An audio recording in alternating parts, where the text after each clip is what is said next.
There is a sound playing right now, in the room where you are sitting. You cannot hear it, but your body can feel it, and it has been feeling it your entire life. It is not the sound of traffic, or the hum of a refrigerator, or the low murmur of a television left on in another room. It is older than any of those things, older than any machine, older than any city, older than the first human voice that ever shaped itself into language. It moves through the floor beneath you, and through the air around you, and through the walls of every structure ever raised by human hands. Scientists have a name for it. They call it infrasound vibration, occurring at frequencies too low for the human ear to register as sound.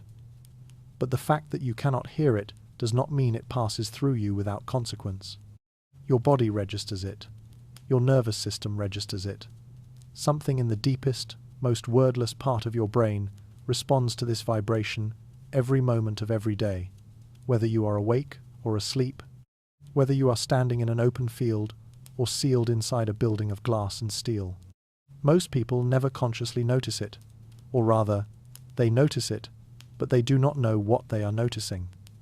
They call it atmosphere. They call it the feeling of a place. They describe certain rooms as heavy, certain landscapes as carrying a quality they cannot quite articulate. Not quite unease, not quite peace, something more fundamental than either. People who spend time inside old stone structures describe this sensation most vividly. A quality of the air that does not match the temperature, a low pressure at the base of the skull, a sense that the space itself is somehow aware. These descriptions appear in journals, in letters, in accounts written by travelers and scholars and ordinary people across centuries. They appear again and again, independent of each other, using different words to describe the same experience. Something is felt, something real. The earth vibrates. This is not metaphor or mysticism. It is physics. The crust beneath your feet is in a state of constant, low-level movement. Not the lurching violence of earthquakes, which are rare and dramatic, but a deep and continuous trembling at frequencies far below what the human ear can detect. Geological forces, ocean movements, atmospheric pressure shifts, all of these drive a permanent, low-frequency hum that has been present on this planet since long before the first living cell divided in the shallow ancient seas. The Earth has been producing this vibration for roughly 4.5 billion years. Every organism that has ever lived on this planet spent its entire existence surrounded by it. And then there is the other vibration, the one that does not come from the ground, but from the cavity between the ground and the upper atmosphere. An electromagnetic pulse that circles the entire planet continuously, driven by the roughly 50 lightning strikes that hit the Earth every second of every day. Each of those strikes injects electromagnetic energy into that atmospheric cavity. Those injections accumulate and resonate into a standing wave that never stops moving, never dissipates, never rests. Its fundamental frequency is approximately 7.83 cycles per second. Scientists named it the Schumann resonance in the mid-20th century, after the German physicist who first calculated its theoretical value. But the resonance itself predates every human institution. It has been pulsing since Earth first developed the atmospheric conditions to sustain it. Your brainwaves, your heart rate, your deepest sleep rhythms, all of them developed in a world where this frequency was always present, always reaching into the electrical fabric of your nervous system, always touching you at a level you were never meant to consciously perceive. Which makes the question that follows all the more remarkable. What if someone, thousands of years ago, not only noticed this frequency, but deliberately learned to amplify it? What if the greatest structures of the ancient world were not monuments to gods or kings, but instruments precisely engineered, carefully placed, and deliberately operated, designed to concentrate the Earth's own vibration and direct it into the human mind? The answer to that question is buried under the desert sands of what was once the most powerful civilization on Earth. And it changes everything. Picture the landscape of southern Iraq roughly 4,000 years ago. Not the landscape as it appears today, arid, flat, dust-colored under a relentless sun, but as it was then, when the twin rivers, Tigris and Euphrates, were full, and the alluvial plain between them was the most productive farmland in the known world. Picture the horizon in every direction, absolute, unbroken, flat as a still lake, no hills, no ridgelines. No elevation of any kind for 100 miles, in any direction. The land is so level that standing on it, you can see the curvature of the earth simply by scanning the horizon.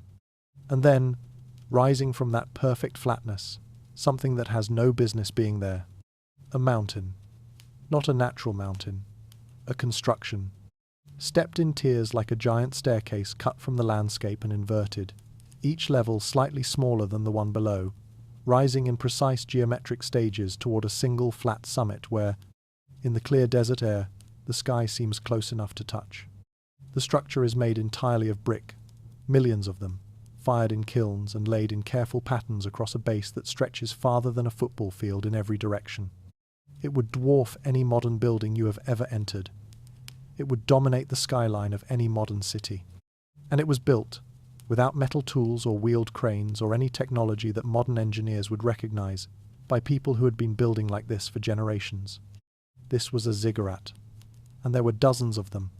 For approximately 3,000 years, from roughly 2,200 BCE until around 500 BCE, the dominant civilizations of ancient Mesopotamia devoted enormous resources across generation after generation to the construction and maintenance of these structures. The Sumerians built them. After the Sumerians came the Akkadians, who built more.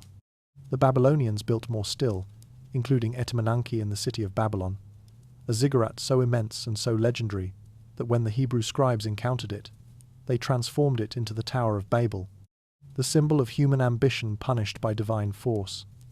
The Assyrians built ziggurats, the Elamites built them. Each successive culture that rose to power in this region looked at what had been built before, studied it, and then built again, sometimes on the same foundations, sometimes on new ground, always following the same essential design: stepped terraces, precise proportions, a single room at the summit, always the same, always. The official explanation for this extraordinary continuity is religious. Ziggurats were temples. The standard account tells us platforms built to elevate priests and rituals closer to the heavens, to provide the gods with a suitable residence when they visited the human world. This explanation appears in every textbook, every documentary, every museum plaque describing these structures. It is presented as settled fact, the kind of thing that has been established and resolved and no longer requires examination. But spend enough time with the evidence and the explanation begins to feel thin. Not wrong exactly, there is genuine evidence of religious practice associated with these sites, but incomplete. Evasive, even, in the way that answers sometimes become evasive when the real question has never quite been asked. Because a religious explanation does not account for the scale. The Great Ziggurat of Ur, one of the best preserved examples, and one of the earliest, required an estimated 15 million baked bricks to construct. The logistics of producing and laying that number of bricks would have consumed the resources of an entire city-state for years. Nations do not expend that kind of effort without extraordinary purpose. And yet the structure contains no living quarters, no storage facilities, no administrative halls, no practical infrastructure of any kind. At its summit, there is a single small room, one room. The entire massive structure, that inconceivable accumulation of brick and labour and precision, was built to support one small room. And there is another thing, a quieter thing, but one that grows harder to ignore the longer you look at it. The ziggurats were not built simply to be tall, or impressive, or symbolically significant. They were built with a precision that goes far beyond what any purely symbolic or religious purpose would demand. The angles of the stairways are consistent across dozens of structures built by different cultures in different centuries. The ratios of the terrace dimensions repeat. The orientation of the structures to cardinal and astronomical points is maintained with an accuracy that required sophisticated measurement tools and extensive calculation. Every time one civilization rebuilt what a previous civilization had left, they preserved these specific proportions, even when they changed the decoration, the dedicatory inscriptions, the names of the gods associated with the structure. Something in those proportions was being preserved, something that mattered enough to transcend religion, dynasty, and civilization. The question that has never been satisfactorily answered is very simple. What was it? The Ziggurat of Choga Zanbil in what is now western Iran, still stands at roughly half its original height, the best preserved example in existence. Walking among its lower terraces, what strikes you is not the grandeur, though it is grand. What strikes you is the silence. The particular quality of stillness that gathers inside the walls of the lower courtyard, as though the structure is holding something in or drawing something down. Travelers have described this quality for centuries. None of them have been able to explain it. Modern acoustic engineers who have visited the site recognize the effect immediately. They simply have a different vocabulary for it. For 3,000 years, civilization after civilization returned to the same flat plains and built the same impossible structure, taller, larger, more precisely designed each time. Not one of them ever wrote down a complete explanation of why. What has survived instead are fragments, hymns, administrative records, ritual instructions, temple dedication ceremonies. All of them circle around the same idea without quite landing on it. The ziggurat was built, the texts suggest, so that something could happen there. Something precise, something controlled, something that only worked when every element was in its correct position. What that something was, that is the question this journey is built around. Here is what we are taught about the ancient world: that it was religious, superstitious, and pre-scientific. That the people who built the great structures of antiquity were motivated primarily by faith, by the desire to honor their gods, appease their fears, and communicate with forces they could not understand. This is a comfortable framework. It allows us to admire ancient architecture while keeping a safe intellectual distance from it, to appreciate the craftsmanship without taking seriously the intentions behind it. They were doing what primitive peoples do, this framework implies. They were explaining the inexplicable with myth. But there is a problem with this framework. Several of them, in fact. The first is that ziggurats were not built in a single burst of religious enthusiasm and then left standing as monuments. They were built, maintained, repaired, rebuilt, and operated continuously, systematically, with dedicated professional staff and detailed procedural records for 3,000 years. No religion in human history has maintained a single operational facility for 3,000 years. Religions change, theologies evolve. The specific rituals associated with Sumerian ziggurats look very different from those of Babylonian ziggurats, which look different again from Assyrian practice. But the structures themselves, their proportions, their materials, their orientations, these remain consistent. Whatever was being preserved in the physical design of these buildings, it was not theology. The second problem is the material evidence. When acoustic engineers analyze the brick compositions used in major ziggurats, they find something unexpected. The mixture of fired clay, bitumen, and crushed reed used in ziggurat construction is not the most structurally efficient material available to ancient Mesopotamian builders. It is, however, exceptionally efficient at transmitting and sustaining low-frequency vibrations through solid mass, a property closer to modern piezoelectric materials than to ordinary construction aggregate. The ancient builders had access to other building methods. They chose this one, consistently, across thousands of years and multiple independent civilizations. The third problem is the texts. Ancient Sumerian hymns, particularly those associated with the great temple complexes at Ur and Nippur, describe the ziggurat not only as a place of divine worship, but as a place where the earth itself could be addressed and made to respond. One cuneiform inscription from the temple complex at Ur, translated in the early 20th century and subsequently passed over by mainstream scholarship as ritualistic hyperbole, uses a term that translates most literally not as house of the god, but as place of the answering earth. Another administrative record from roughly the same period describes the qualification required to serve at the ziggurat summit as including the ability to hear the voice that moves below. These descriptions have been catalogued, they have been translated, they have been quietly set aside. The ancient Sumerians had a word for what the ziggurat was built to do. The word does not translate cleanly into any modern language. But the closest English equivalent is not worship. The closest equivalent is amplify. This is not the conclusion that mainstream archaeology has reached. It is also not a fringe theory proposed by enthusiastic amateurs. It is the direction in which a careful, patient examination of the available evidence points.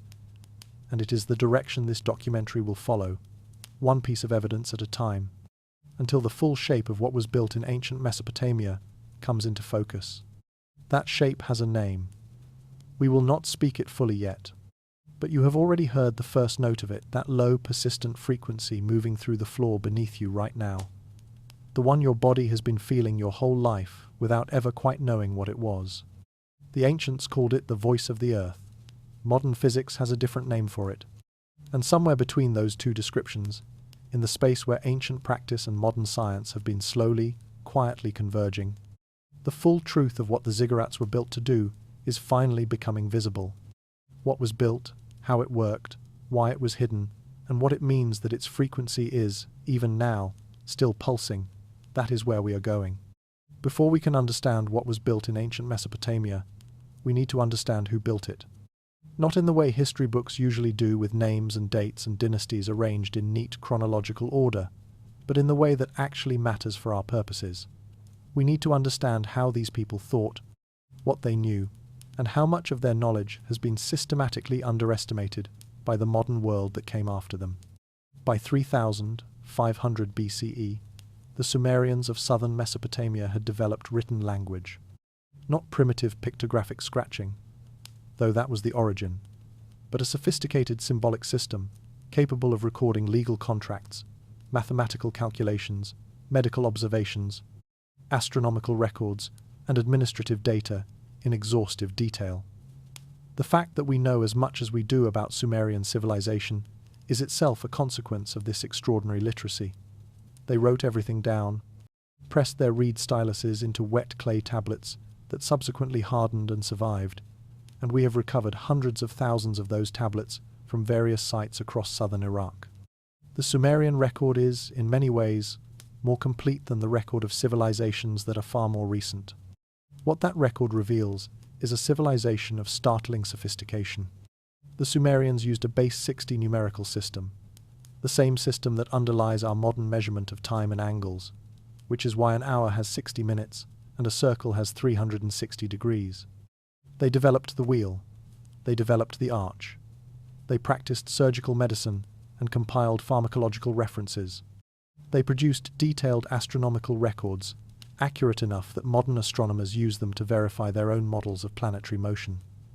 They operated complex hydraulic systems, networks of canals, reservoirs, and irrigation channels that turned otherwise inhospitable marsh and desert into productive agricultural land capable of supporting large urban populations. None of this is disputed. All of it is documented.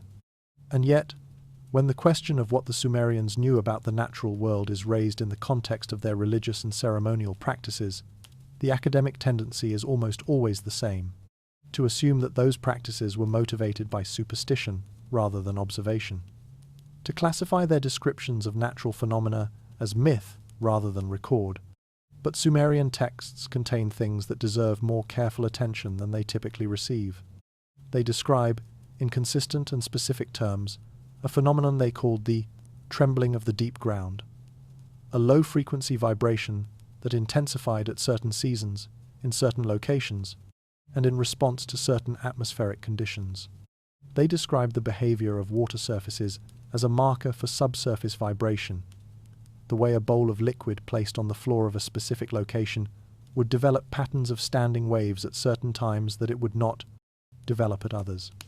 They describe particular stone formations as speaking, not in any metaphorical or obviously religious sense, but in the way an engineer might describe a resonant material. This stone carries the voice. This stone does not. Modern geophysicists who have read these passages recognize what is being described.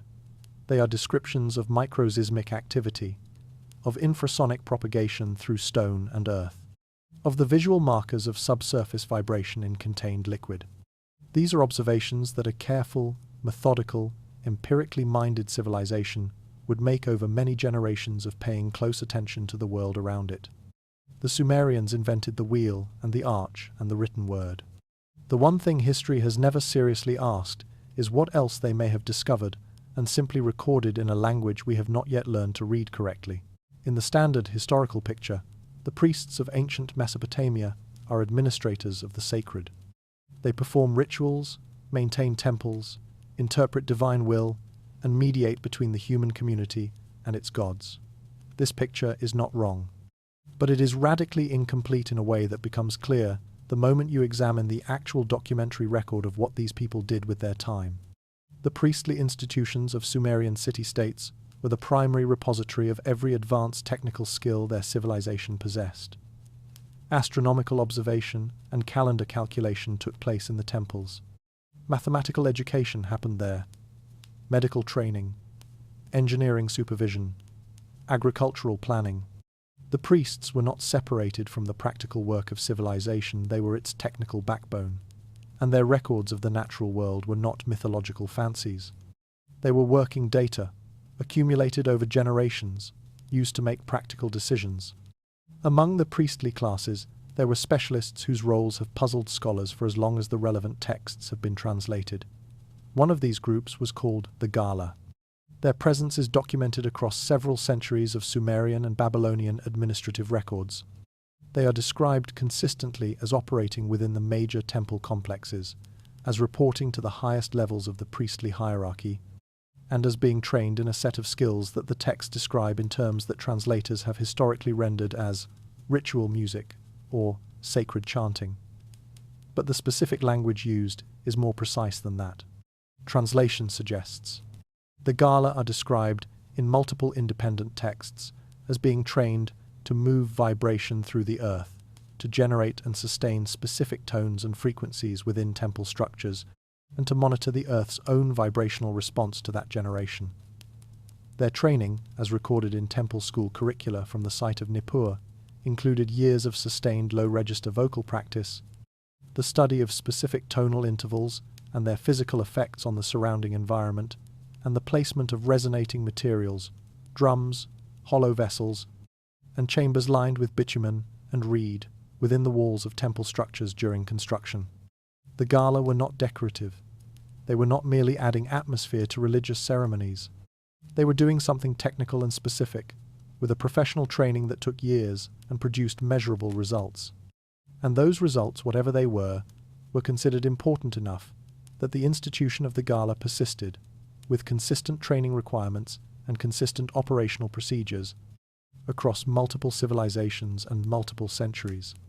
Here is the thought that this evidence makes unavoidable. What if the Ziggurats were not simply places where priests went to commune with the divine, but operational facilities specifically designed and staffed by a professional class of practitioners who understood, at a functional level, how to interact with the Earth's own vibrational frequencies?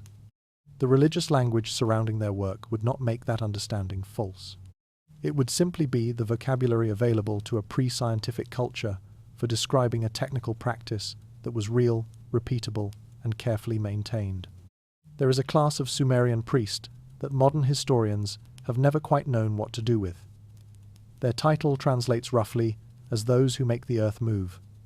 Nobody has ever taken that description literally. Perhaps it is time we did.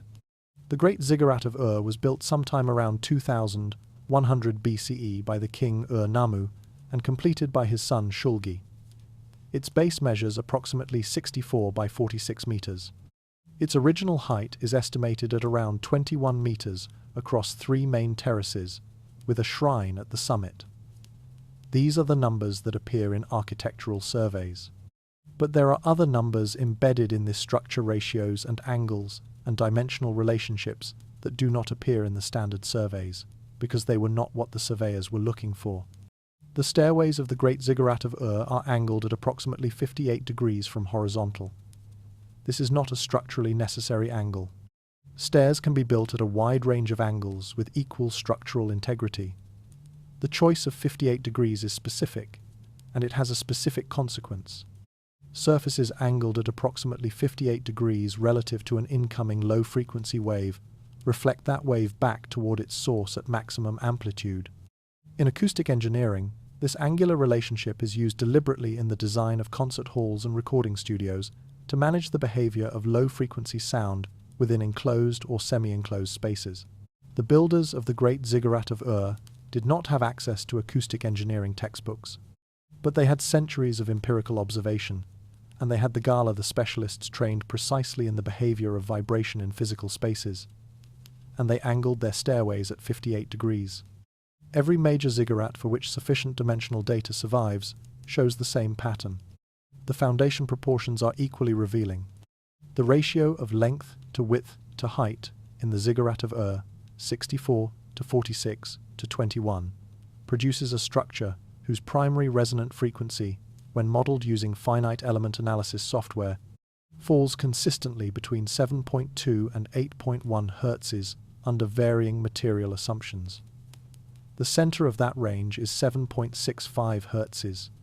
The Schumann resonance, the electromagnetic fundamental frequency of the Earth ionosphere cavity, is 7.83 Hz. Then there is the material. The specific mortar composition used in major Mesopotamian ziggurats has been analyzed by materials scientists at several institutions. It is a mixture of fired clay aggregate and bitumen at a ratio that has puzzled structural engineers since its analysis, because it does not optimize for the properties that mortar is conventionally expected to maximize: compressive strength and weather resistance. What it does optimize for is vibrational transmission, specifically the efficient conduction of low-frequency mechanical vibration through a solid mass without damping. Bitumen is a viscoelastic material that absorbs and transmits mechanical vibration across a broad frequency range. In modern technology, materials with analogous properties are called piezoelectric. The ancient builders did not use this word, but they used the material consistently, specifically, and in the precise ratios that produce its most effective vibrational transmission properties. When modern acoustic engineers input the dimensions of the Great Ziggurat of Ur into vibration modeling software, the structure resonates most powerfully at a single specific frequency. That frequency is 7.83 Hz. The Schumann resonance, Earth's own heartbeat. This is not a coincidence that spans 3,000 years and dozens of independent construction projects. This is a target. In the low hills of what is now western Iran, approximately 30 kilometers from the modern city of Dezful, there is a structure that does not behave the way ancient monuments are supposed to behave. Chogha-Zambil, built around 1250 BCE by the Elamite king Untashnapirisha, is the best preserved ziggurat in the world. UNESCO designated it a World Heritage Site in 1979. It still stands at roughly half its original height, its lower terraces almost entirely intact. And the closer you look at it, the stranger it becomes. Every other major ziggurat in the archaeological record was built from the inside out. A central core structure was raised first, and successive outer layers were built around it, each one slightly lower than the one it enclosed, creating the stepped terrace effect from the outside. It is the most efficient method for this kind of construction, building from a stable central foundation outward. Chogha-Zambil was built in the opposite way. Its outermost walls were raised first, then the space within them was filled. Then another, smaller wall was raised inside that fill, and that space was filled. The structure was built, in essence, from the outside in, creating a layered system in which the outermost material is the least compressed and the innermost core is the most densely packed. This method required significantly more labor than the conventional approach. It served no structural purpose that engineering analysis has been able to identify. There is no reason, from a purely architectural standpoint, to build this way. But from the standpoint of low-frequency acoustic physics, the reason is very clear. Structures built with progressively denser cores and progressively less dense outer layers function as natural low-frequency amplifiers, a principle that underlies the design of modern subwoofer speakers, resonance chambers, and geological vibration concentrators. The graduated compression of Chogha-Zambil's internal structure is exactly what an acoustic engineer would specify for maximum amplification of low-frequency energy at its center. But Chogha-Zambil's most extraordinary feature is below ground. Ground-penetrating radar surveys conducted at the site have identified a series of narrow chambers running beneath the structure's foundation, precisely oriented along cardinal axes, too small for human occupancy, composed of a specific reed and bitumen composite that exhibits acoustic properties almost identical to those of modern resonance tubing. These chambers have never been excavated. They have no agreed-upon explanation in the scholarly literature. They have been variously described as storage spaces, drainage channels, and ritual vaults. None of these explanations account for their material composition, their orientation, or the remarkable precision of their dimensions. Dimensions that, when modeled acoustically, produce resonant peaks at frequencies between 6.8 and 8.2 Hz. Beneath the foundation of a ziggurat built 3,000 years ago in what is now Iran, there are sealed underground chambers. They are perfectly sized, perfectly oriented, made of precisely the right material to amplify low-frequency sound, and nobody has ever been able to explain why they are there. That is where we are going next, into the science of what those chambers were built to work with, and what that frequency, once concentrated and directed, actually does to the human mind. Every object vibrates. This is not a philosophical observation, it is a physical one. A wine glass, a bridge, a skyscraper, a human body. All of them have what engineers call a natural frequency, the rate at which they will vibrate most readily when energy is applied to them. Apply energy at that rate and the vibration grows. Apply it continuously and the vibration grows until it overwhelms the structure's capacity to absorb it. The physics involved is called resonance, and it is one of the most powerful forces in the natural world, invisible, silent at low frequencies, and capable of effects that seem entirely disproportionate to the energy that triggers them. In 1940, a suspension bridge in Washington state began to oscillate. The Tacoma Narrows Bridge, a modern structure built with the best engineering technology of its era, was driven into resonance by a steady wind of approximately 40 miles per hour. The wind's frequency matched the bridge's natural frequency, and the energy accumulated. The bridge swayed, then twisted, then shook with increasing violence until, after several hours of recorded oscillation, it tore itself apart and collapsed into the river below. The wind that destroyed it was not exceptional. Winds of that speed blow over bridges every day without incident. What made the difference was frequency alignment.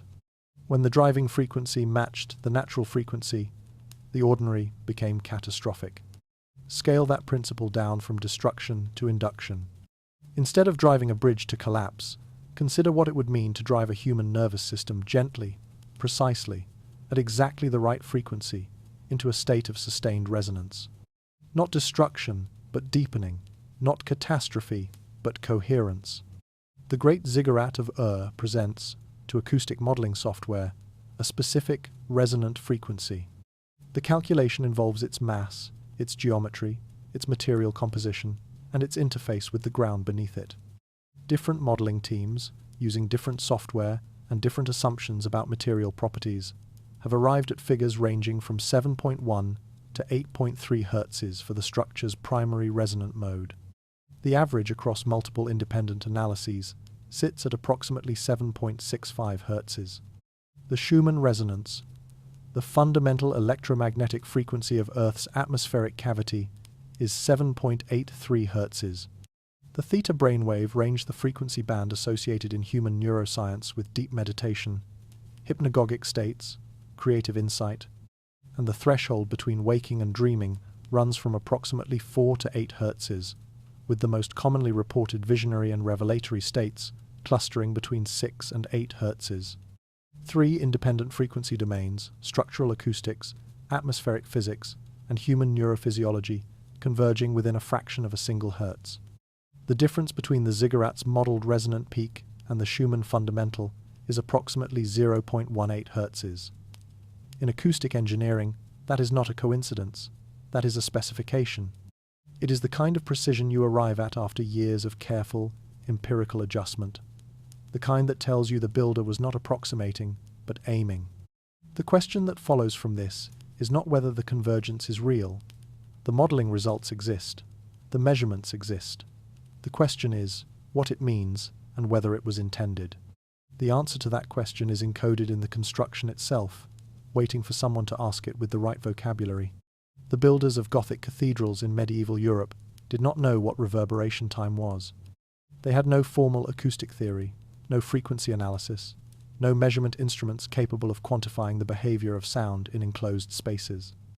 And yet, the great cathedrals of Chartres, Salisbury, and Notre Dame de Paris produce acoustic environments of extraordinary sophistication, vaulted ceilings that sustain specific frequency ranges, choir placements that maximize the projection of human voice, stone surfaces arranged to produce the particular quality of resonant echo that makes the experience of music in a cathedral different in kind from music heard anywhere else. The builders knew what they were building toward, even without a formal framework for describing it. They had experience, inheritance, and a willingness to carry specific practical knowledge forward without always understanding why it worked. The same principle applies to ziggurat construction, but the evidence for deliberate acoustic design is more specific, more consistent, and spans a far longer period. 3 features of ziggurat construction deserve particularly close attention. The first is the step terrace design itself. Each recessed terrace acts as what acoustic engineers would recognize as a diffuser, a surface that scatters incoming low-frequency waves and redirects them in specific patterns rather than allowing them to radiate outward uniformly. The staggered, receding face of each terrace creates exactly the surface geometry that modern recording studio designers install as diffuser panels on their walls. The effect is not decorative. It is functional. It redirects energy upward and inward toward the structure's summit rather than letting it dissipate outward into the open plane. The second feature is the internal void structure. Analysis of surviving ziggurat sections where erosion or excavation has exposed internal cross-sections consistently reveals the presence of deliberately incorporated internal chambers and passages. Modern structural engineering avoids internal voids in load-bearing masonry. They complicate construction and reduce structural integrity. Ancient ziggurat builders included them despite these disadvantages. They are present in the Ziggurat of Ur, in Chogazambil, in the Great Ziggurats of Nippur and Eridu. Each void, when modelled acoustically, resonates at a specific frequency related to its dimensions. The voids are not identical, they are varied, as though tuned individually, each contributing a slightly different resonant frequency to the structure's overall acoustic response. The result is a broadband resonance system, rather than a narrowband one, a structure that responds to a range of low frequencies rather than a single precise point. The third feature is the mortar. The bitumen to aggregate ratio in authentic ziggurat mortar, analysed from samples taken at Ur, at Chogazambil, and at the site of ancient Eridu, consistently falls outside the range that maximizes structural strength. It falls consistently within the range that maximizes vibrational transmission through the solid mass of the structure. When a conservator first reported this finding, the immediate response from the broader archaeological community was to question the analysis. When the analysis was replicated at 2 additional institutions with the same result, it was quietly filed away. The mortar holding the bricks of the Great Ziggurat of Ur together was not optimized for strength. It was optimized for flexibility, the kind of flexibility that allows a massive structure to vibrate without cracking, to conduct low-frequency energy through its body with minimal loss. The ancient builders were not simply stacking bricks, they were tuning an instrument. Every ziggurat that has left sufficient architectural evidence incorporates, at its summit, a specific type of room. The name varies across cultures and periods. The Sumerians called it the Gipparu. The Babylonians used a related term. The Elamite builders at Chogazambil had their own designation. But the room itself is remarkably consistent across all of these cultures and all of these centuries. It is always small, never large enough to accommodate a congregation or assembly. It always has unusually thick walls, often double or triple the thickness of the terrace walls supporting the structure below. It always has a single low entrance, narrow enough that an adult must stoop to pass through, and it never has windows. Standard scholarship describes this room as the deity's residence, a private chamber provided so that the god whose ziggurat it was could rest and be attended when visiting the earthly realm. High priests and priestesses entered it alone, at prescribed times, for purposes that the texts describe in the language of divine encounter. No one else was permitted inside. These descriptions have been accepted for over a century as evidence of religious belief, and nothing more. But look at the room's physical design with a different question in mind. Not, what did the Sumerians believe happened here? But what would actually happen here, physically, to a human being who spent time inside it? And the picture changes completely.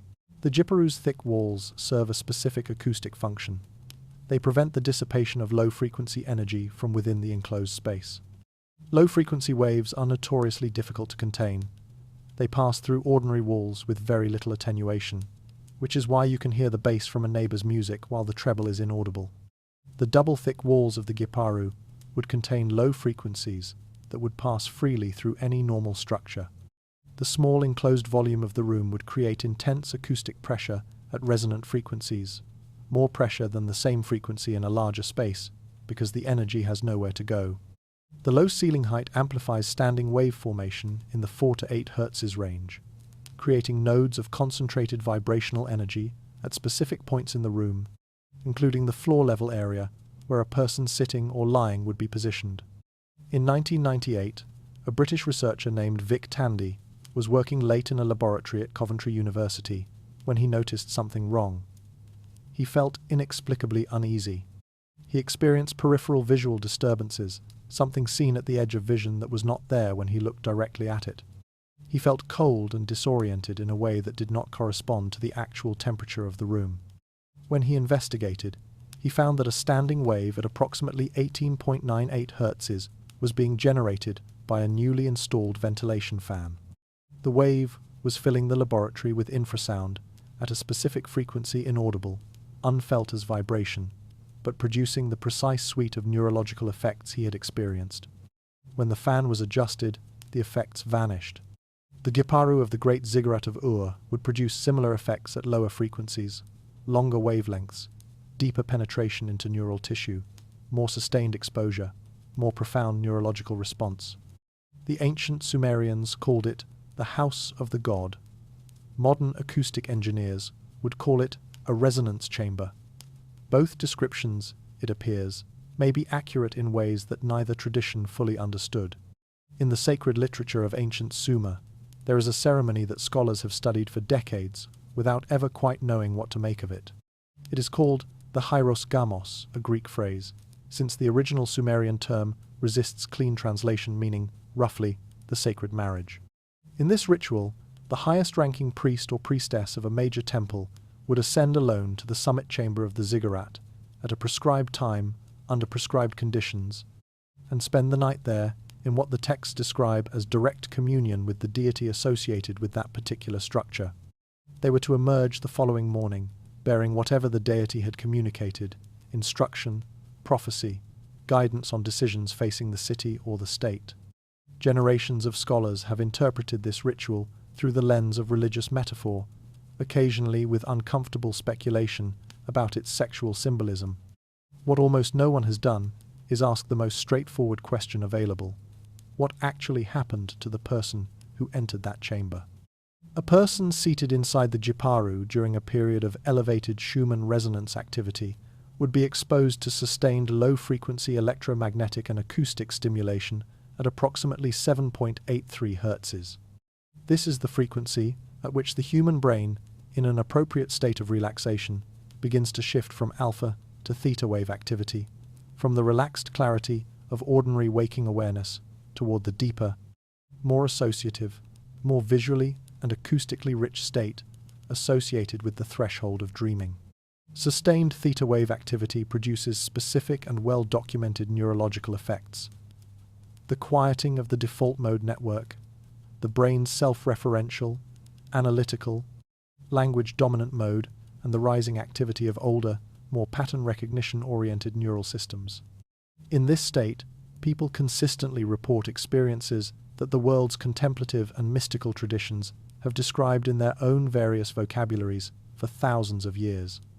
A dissolution of ordinary boundaries, a quality of presence or encounter with something larger than ordinary consciousness, the reception of coherent non-verbal information that feels, to the person receiving it, both external and profoundly real. The acoustic archaeologist Igor Reznikov spent years studying Paleolithic cave sites in France and Spain. What he found was not decoration randomly placed on cave walls, but a consistent pattern. The most elaborate, most carefully executed paintings were positioned at the acoustic resonance nodes of each cave, the spots where sound naturally concentrated and echoed most powerfully. His conclusion was that these sites were specifically chosen for their acoustic properties, and that the art made there was part of a practice involving sustained, resonance-induced altered states. This pattern predates the Ziggurats by 30,000 years. The practice of deliberately seeking out spaces of acoustic resonance and using them for visionary purposes is not a Sumerian invention. It is a human universal, older than agriculture, older than written language, older than any institution we have a name for. What the Sumerians built was something new. Not a natural resonance space, but an engineered one. A controlled, calibrated, operationally refined facility for inducing and sustaining the specific neurological state that resonance at Earth's own frequency produces. The sacred marriage was not primarily a religious ceremony. It was a scheduled appointment with a carefully managed acoustic environment, one that reliably delivered the neurological conditions for precisely the kind of insight and synthesis that a civilization needed from its wisest practitioners. The ancient Sumerians had a building for what modern neuroscience is only beginning to understand how to produce deliberately.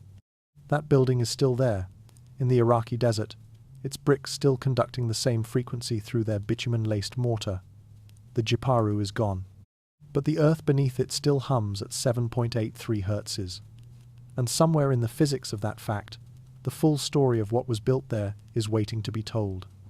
Winfried Otto Schumann was a German physicist working at the Technical University of Munich in the early 1950s when he calculated something that nobody had thought to calculate before. He was studying the electromagnetic properties of the space between the Earth's surface and its ionosphere, the electrically charged upper atmosphere, and he realized that this space behaved, from a physics standpoint, like a resonant cavity, a cavity with specific dimensions, bounded by two conductive surfaces, will sustain electromagnetic standing waves at specific frequencies. Schumann ran the numbers. The Earth's atmospheric cavity, he calculated, should sustain a fundamental standing wave at approximately 10 hertzes, a frequency he later refined as measurements accumulated to approximately 7.83 hertzes. He published his prediction in 1952. Experimental confirmation followed within a year, when the predicted frequency was detected by measurement. Schumann had found Earth's electromagnetic heartbeat. What he had not quite grasped, though the implication was, there from the beginning, was how long that heartbeat had been beating. The Schumann resonance did not begin when Schumann discovered it. It began when Earth first developed a sufficiently ionized atmosphere to create the resonant cavity approximately 3.5 billion years ago, during the Archean Eon, long before complex multicellular life existed. Since then, with only the variations produced by solar and atmospheric cycles, this frequency has been pulsing continuously.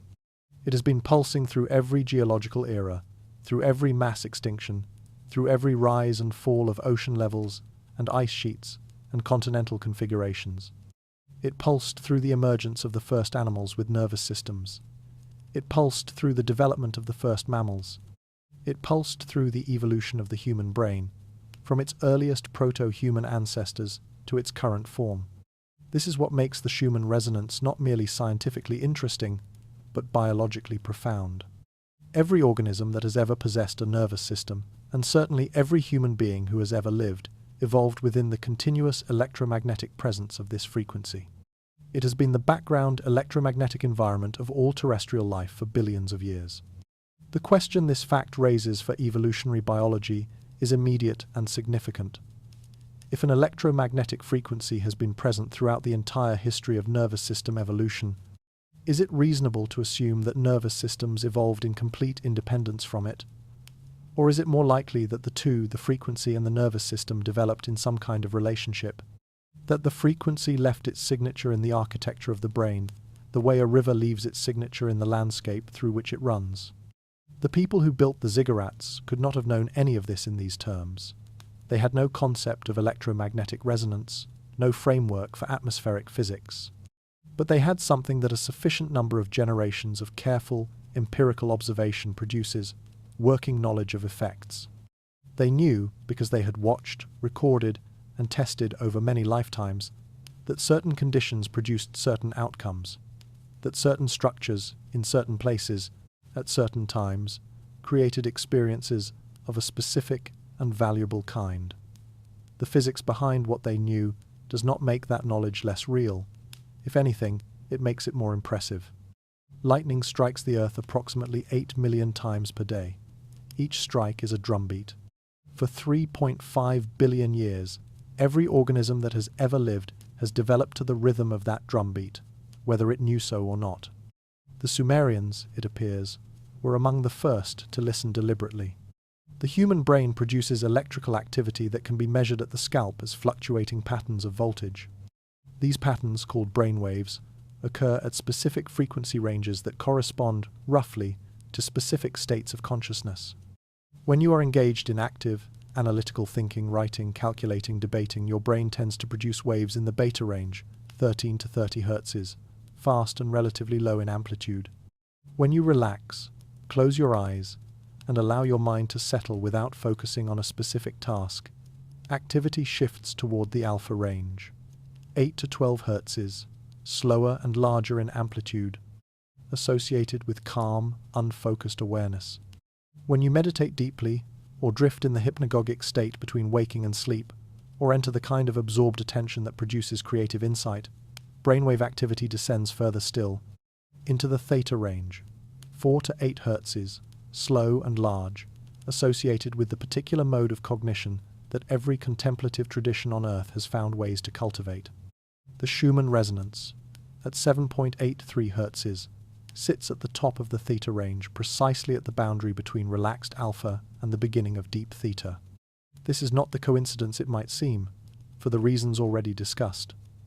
Both human neurology and the Schumann frequency are products of the same 3.5 billion year evolutionary context. But the practical implication is what matters here. Sustained exposure to electromagnetic or acoustic stimulation at approximately 7.83 Hz will, in a sufficiently relaxed subject, reliably encourage a shift toward theta wave dominance. This is called entrainment, the tendency of an oscillating system to synchronize its frequency with an external oscillatory input. The brain does it naturally in response to rhythmic stimulation, a phenomenon that every drumming tradition, every chanting practice, every repetitive ritual in human history has exploited without necessarily understanding the mechanism. The pioneering researcher Robert O. Becker spent decades studying the interaction between electromagnetic fields and biological tissue. His work, conducted primarily in the 1960s and 70s, at a time when mainstream medicine was deeply skeptical of any electromagnetic influence on human health, documented the profound sensitivity of neural tissue to extremely low-frequency electromagnetic fields in the Schumann range. Becker found that ELF fields in this frequency band could reliably alter brainwave patterns in experimental subjects, reduce pain perception, change mood, and in some cases produce spontaneous visual and auditory phenomena in people who had no prior expectation of such effects. His work was resisted, criticized, and largely marginalized for years. It has subsequently been confirmed, extended, and developed by researchers at multiple institutions. The sensitivity he documented is real. The effects he described are reproducible. More recently, researchers at the HeartMath Institute, a California-based research organization studying the relationship between human physiology and the natural electromagnetic environment, have published correlational data suggesting measurable links between fluctuations in global Schumann resonance intensity and patterns of human physiological and psychological stress. These correlations remain preliminary and contested in the mainstream literature, but the direction they point is significant. If the human body is sensitive enough to the Schumann resonance that global fluctuations in its intensity correlate with measurable changes in human physiology, then a structure engineered to concentrate and amplify that frequency within a small enclosed space would be producing neurological effects of a magnitude and precision that no ordinary environment could achieve. The frequency at which your brain operates during its deepest waking visions. The threshold between dreaming and waking is 7.83 Hz. The frequency at which the Earth's electromagnetic field pulses, also 7.83 Hz. This is not metaphor, this is neuroscience. And the people who built ziggurat chambers that resonated at this frequency were working 4,000 years ago in territory that modern science has only recently begun to map. Sound has a physical presence. It moves through air, through water, through stone, through the ground itself at different speeds in each medium, with different losses and different characteristics, but always as a wave of mechanical pressure propagating through a material. At low frequencies, sound becomes more than auditory experience. Below the range of human hearing, below 20 Hz, sound becomes primarily physical. It is felt in the chest, in the viscera, in the bones. It is not sound anymore, in the ordinary sense. It is vibration experienced as pressure, as movement, as a quality of the physical environment itself. This is infrasound, and it has sources far more ancient and pervasive than any human instrument. The Earth generates infrasound continuously. Microseismic activity, the constant, low-level trembling of the crust, driven by geological forces, ocean swell, and atmospheric pressure produces sustained infrasonic fields that vary in intensity from place to place, depending on local geological conditions. Fault lines, underground water systems, geological boundaries between different rock types, all of these create local variations in infrasonic intensity. A person sensitive to these variations, or a civilization that had spent generations recording them, would perceive certain locations as distinctly different from others, even without understanding the mechanism. Researcher Sarah Anglis and colleagues conducted an experiment at a series of concert and lecture venues in which infrasound at approximately 18 Hz was introduced into the room during musical performances. The audience was not informed. After each performance, audience members completed surveys describing their emotional and perceptual experience of the concert. Venues in which infrasound had been introduced showed a statistically significant increase in reports of unease, of a sense of presence, of peripheral visual phenomena, and of something described variously as eerie, spine-tingling, or as though the air itself were alive. These effects were produced by infrasound at 18 Hz, well above the Schumann resonance range.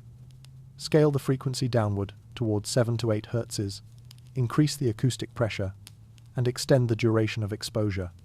The neurological effects, as documented by separate lines of research, deepen substantially. A structure engineered to concentrate low-frequency vibration from the earth below, to channel it upward through a compressed brick body laced with vibration-conducting bitumen. To gather it in a thick-walled, sealed room at the summit would produce both electromagnetic and infrasonic stimulation simultaneously in any person within that room.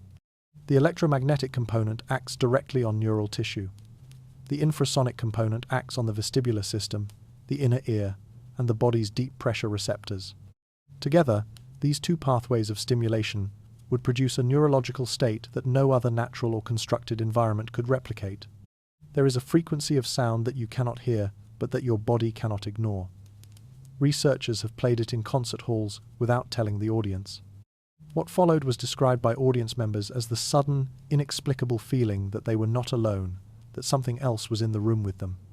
In a sealed stone chamber at the summit of a structure engineered to concentrate the Earth's own frequency, that feeling would not be inexplicable at all. It would be the predictable consequence of a carefully designed system doing exactly what it was built to do. The Schumann resonance does not maintain a perfectly constant value. Its fundamental frequency is approximately 7.83 Hz.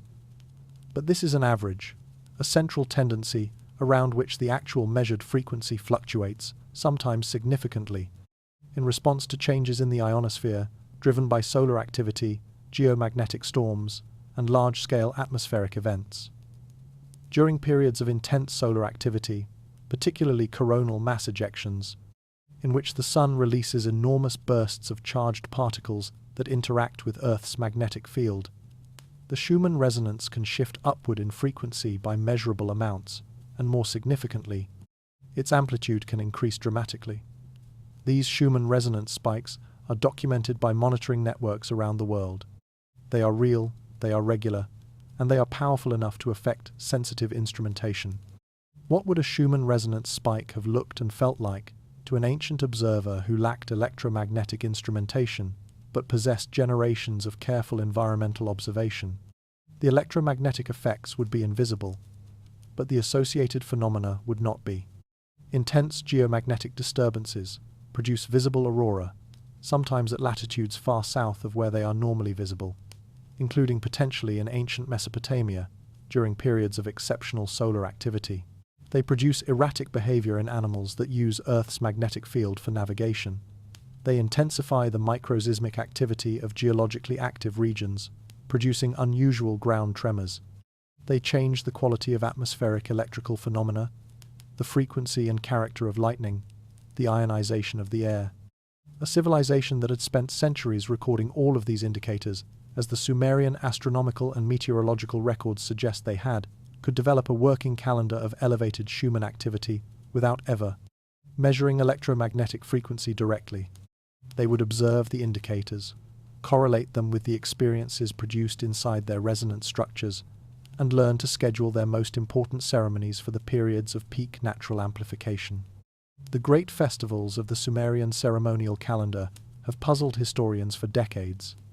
They do not align cleanly with the agricultural cycle with planting and harvest seasons in the way that ritual calendars in most ancient agrarian societies do.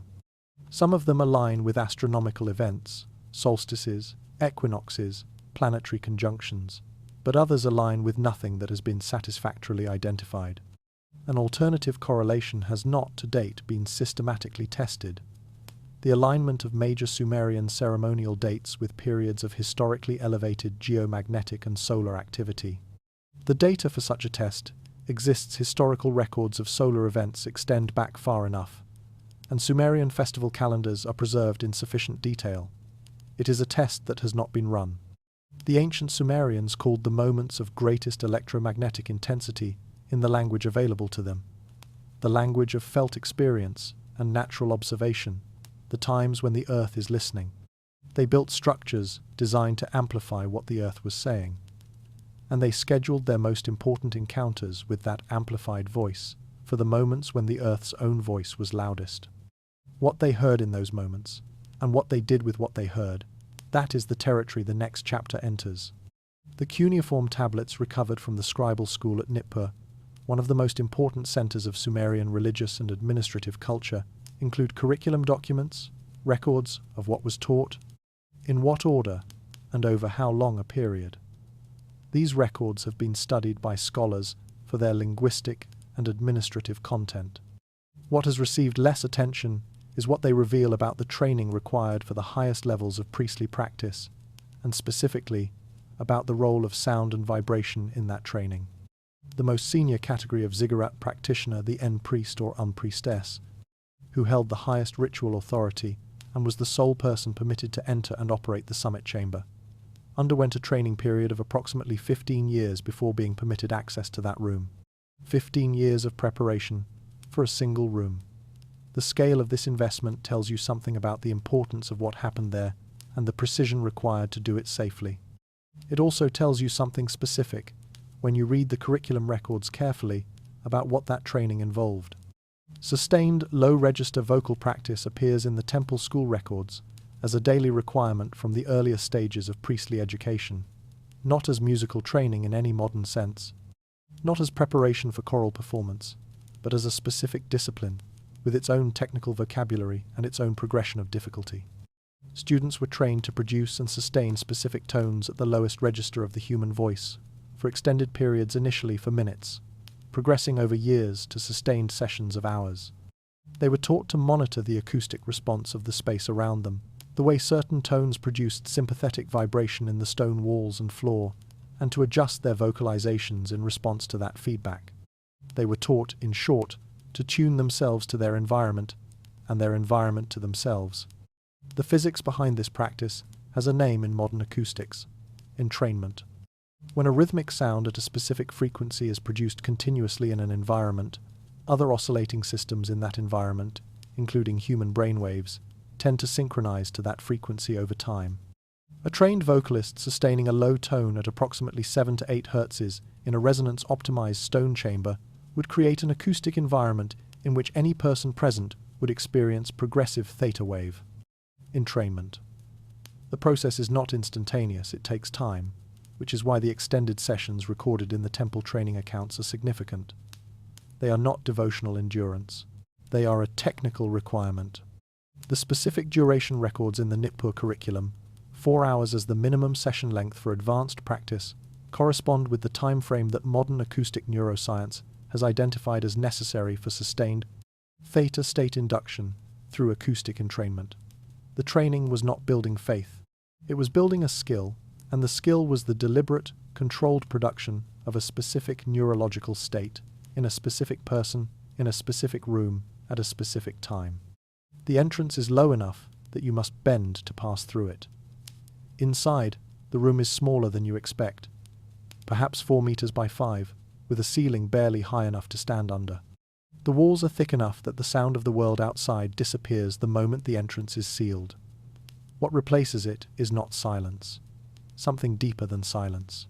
A quality of stillness that has texture, that presses gently against the eardrums, that settles into the chest with a weight that is not uncomfortable but is undeniable. The room is dark, not dim dark. The single entrance, now closed, admitted the only light that ever reaches this space. In the darkness, the other senses sharpen. The floor is smooth beneath the feet, slightly cool. The walls, when touched, are faintly warm from the day's accumulated heat. And the vibration that is what arrives next as the body settles into the stillness. It is not felt at the surface. It is felt deeper than that, in the sternum and the pelvis and the base of the skull, a low, continuous resonance that seems to come from everywhere simultaneously, from the floor, from the walls, from the air. It is not frightening. It is, if anything, deeply familiar. The way that a sound you have never consciously heard before can nonetheless feel as though you have always known it. This is what the ancient texts describe, in the language available to them. The Descent of Inanna, one of the most studied poems in Sumerian literature, the story of the goddess's journey downward through 7 gates into the realm of the dead and back, has been interpreted as a mythological narrative, as a seasonal allegory, as a fertility cycle, as a political document. All of these interpretations have merit. But read it alongside what we now know about the neurological progression of theta wave induction through sustained resonance exposure, and a different layer becomes visible. The poem describes a progressive deepening. At each gate, something is removed, an item of clothing, a piece of jewelry, a symbol of identity. At each gate, the goddess becomes less distinct, less bounded, less defined by the markers of her ordinary existence. The journey inward is also a journey downward into lower and lower frequency, deeper and deeper states of consciousness, stripping away the layers of ordinary selfhood until what remains is something more fundamental, a mode of awareness that is direct, undivided, and capable of encountering what the text calls the knowledge that lies below. This is the neurological phenomenology of deep theta entrainment, described in mythological terms by a culture that had the experience, but not the neuroscientific vocabulary to name it. The myth is not the experience, but the myth was built around the experience, and for those who knew how to read it, it preserved a map of the territory. Descent, stripping, stillness, encounter, return. 4,000 years before the first neuroimaging study of meditative states, someone in that room was taking detailed notes. A civilization does not invest 15 years of training per practitioner, and the resources of an entire city-state per structure, in something that produces only personal mystical experiences. Whatever happened inside the Jiparu, it was operationally useful. It produced outputs that the civilization depended on, and those outputs, whatever they were considered reliable enough, specific enough, and valuable enough to maintain the system across political upheaval, dynastic change, and the rise and fall of multiple successor cultures. The cuneiform administrative records of the major Mesopotamian city-states contain a consistent pattern that has never been adequately explained in purely religious terms. Major decisions, the initiation of large construction projects, military campaigns, diplomatic negotiations. Revisions to agricultural water allocation systems are regularly preceded in the records by a notation indicating that a ziggurat ceremony was conducted and that the decision proceeded in accordance with what was received. This is not the consultation of an oracle in the casual way that any anxious person might seek supernatural reassurance. It is a formal administrative procedure, with documentation, with follow-up records of outcomes, and in some cases, with explicit notation of the specific nature of the information received and how it was applied. What kind of information could reliably emerge from extended exposure to theta wave-inducing acoustic environments? In a trained practitioner with years of preparation and a deep familiarity with the specific problems facing their civilization? Modern neuroscience has an answer, not a mystical one, but a functional one. Deep theta states are characterized by extraordinary access to long-term associative memory, by pattern recognition capabilities that are suppressed during ordinary analytical cognition, and by what researchers describe as the integration of information across normally separated neural systems. In ordinary waking consciousness, the brain's analytical, language-dominant frontal systems act as gatekeepers. They select, organize, and suppress the vast majority of the information available to the neural system at any given moment. In deep theta, that gating function reduces. Information that is normally unavailable to conscious awareness becomes accessible. Connections that the analytical mind would dismiss as too loose or too indirect surface with apparent clarity. A person trained over 15 years in the management of this state, trained to navigate it with skill, to bring coherent awareness into the territory it opened, and to return from it with something communicable, would be doing something that we would recognize today, not as mysticism, but as an exceptionally sophisticated form of integrative cognition. The ancient Sumerians had a building for what modern research is only beginning to study. A building for the kind of knowing that becomes available when the ordinary mind steps aside and something older and more pattern-literate takes its place. There is a mode of human thinking only accessible in certain neurological states, states that modern neuroscientists can now induce with psychedelic compounds or deep meditation. The Sumerians had a building for it, and they used it to run a civilization. The ancient texts are precise about many things. Among the most precisely described phenomena in the Sumerian and Babylonian temple records are the consequences when the Ziggurat resonance ceremony went wrong. These accounts appear in several independent sources, separated by centuries. They describe a specific and consistent pattern of events. A practitioner who spent too long in the chamber or who entered under conditions of exceptional Schumann intensity without adequate preparation, or who attempted to access the summit room without the full course of training, would sometimes fail to return from the state they had entered. Not fail to return physically, they would emerge from the chamber physically intact, but they would not be the same.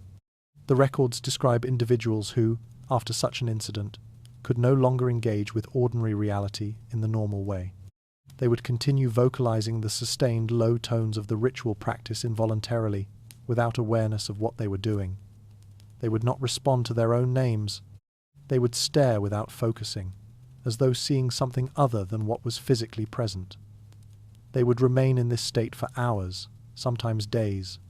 The ancient interpreters of these events described them as the priest having been taken, retained by the deity, or lost in the territory of the divine. This is the religious vocabulary for what was happening.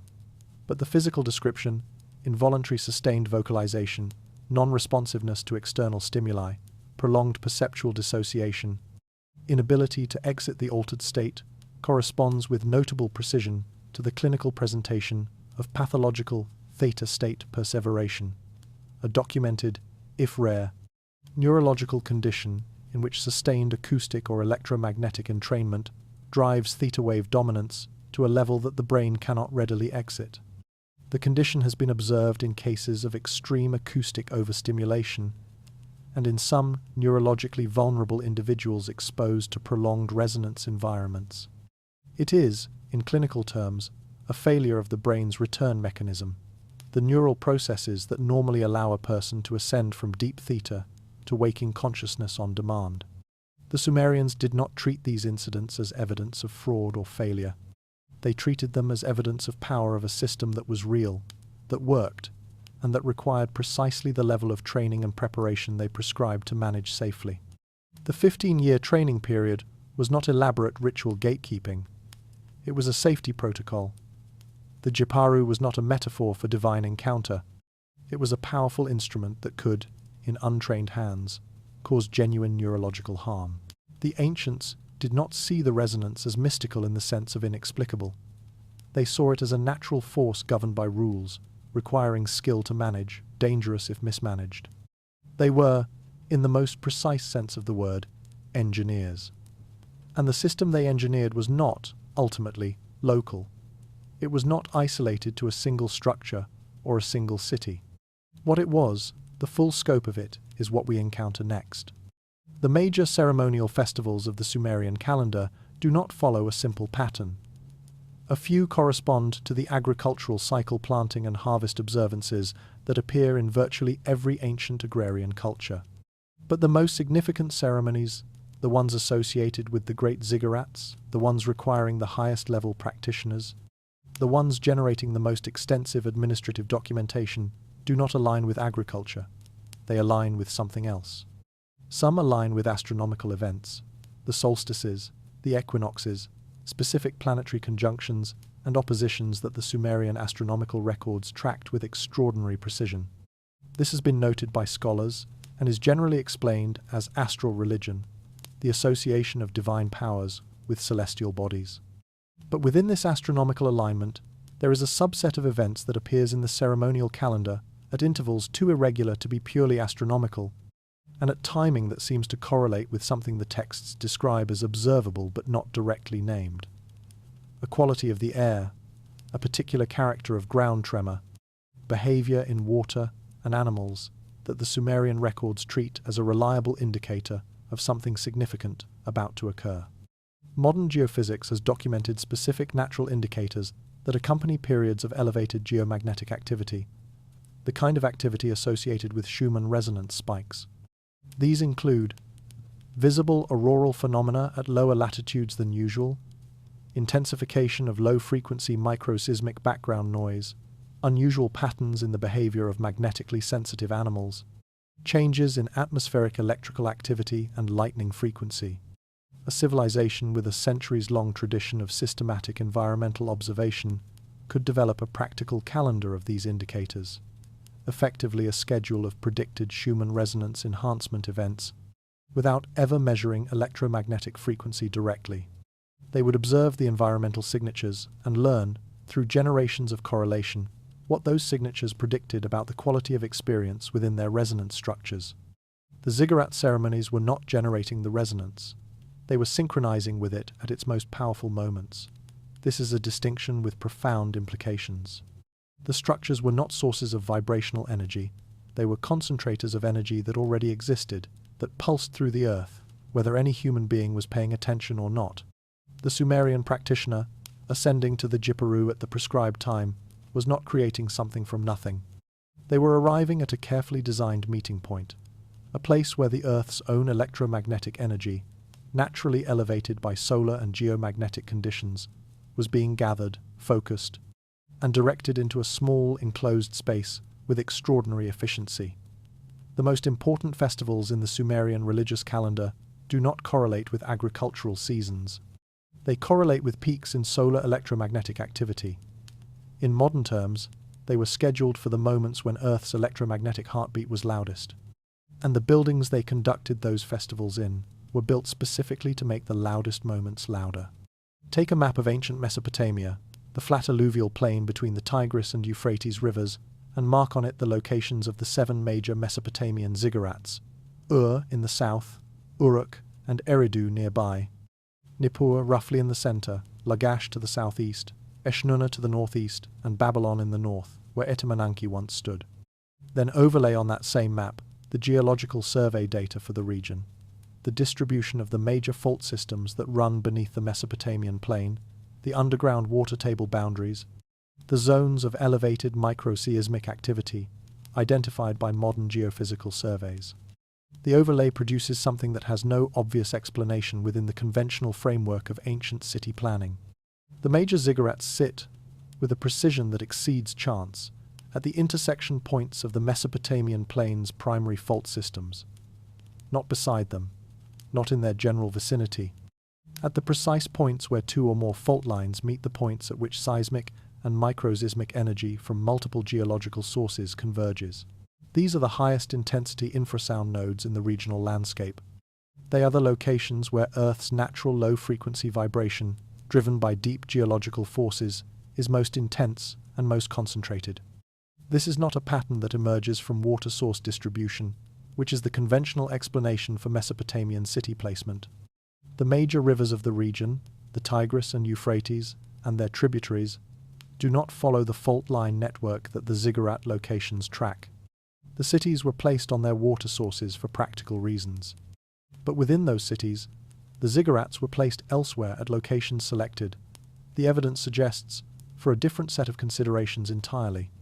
The researcher, Paul Devereux, spent years studying the placement of ancient sacred monuments in the British Isles and continental Europe. His findings, subsequently replicated by other researchers at other sites, was that megalithic structures, stone circles, and ancient sacred sites show a consistent pattern of placement on geological faults and over underground water systems. Precisely the conditions that produce natural amplification of low-frequency seismic and electromagnetic energy. What Devereux found in Europe, the geological data suggests, was being practiced in Mesopotamia on a scale that makes the British examples look modest. The Mesopotamian ziggurat network was not a collection of individual religious monuments in individual cities. It was a geographically distributed system, a network of nodes, each sited at a natural amplification point in the landscape, each built to concentrate the energy that that location naturally produced, each operated by trained practitioners following consistent protocols.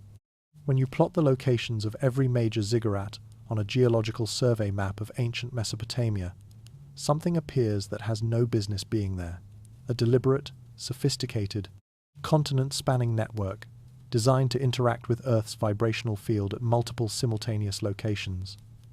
The resonance protocol was not a local ritual, it was a regional infrastructure. Civilizations rise and fall. Dynasties are replaced by conquerors. Languages die. Belief systems are overwritten by the religions of invaders. This is the normal pattern of human history, the progressive replacement of one cultural system by another, with each replacement representing some degree of loss. And yet, across 3,000 years, through the rise and fall of the Sumerian, Akkadian, Babylonian, and Assyrian empires, through Persian conquest and Greek influence, and eventually Roman-era abandonment, the essential physical specifications of the ziggurat were preserved. The proportions were replicated. The orientations were maintained. The material compositions were reproduced. The site selections continued to follow the same geological logic. This continuity, crossing civilizational boundaries that otherwise produced radical cultural discontinuity, requires an explanation. The most plausible explanation lies in the institutional structure of the Mesopotamian temple system. The temple institutions, the priestly hierarchies that administered the ziggurats, showed a remarkable capacity to survive political upheaval. Conquerors who replaced Mesopotamian governments routinely preserved the temple administrations intact. The reasons for this were partly practical. The temples were the centers of economic administration, record-keeping, and technical expertise, but the pattern is striking in its consistency. When Sargon of Akkad conquered Sumer, he kept the temple institutions. When the Babylonians rose, they kept them. When the Persians conquered Babylon, Cyrus the Great issued a proclamation of religious tolerance that specifically protected the existing temple institutions.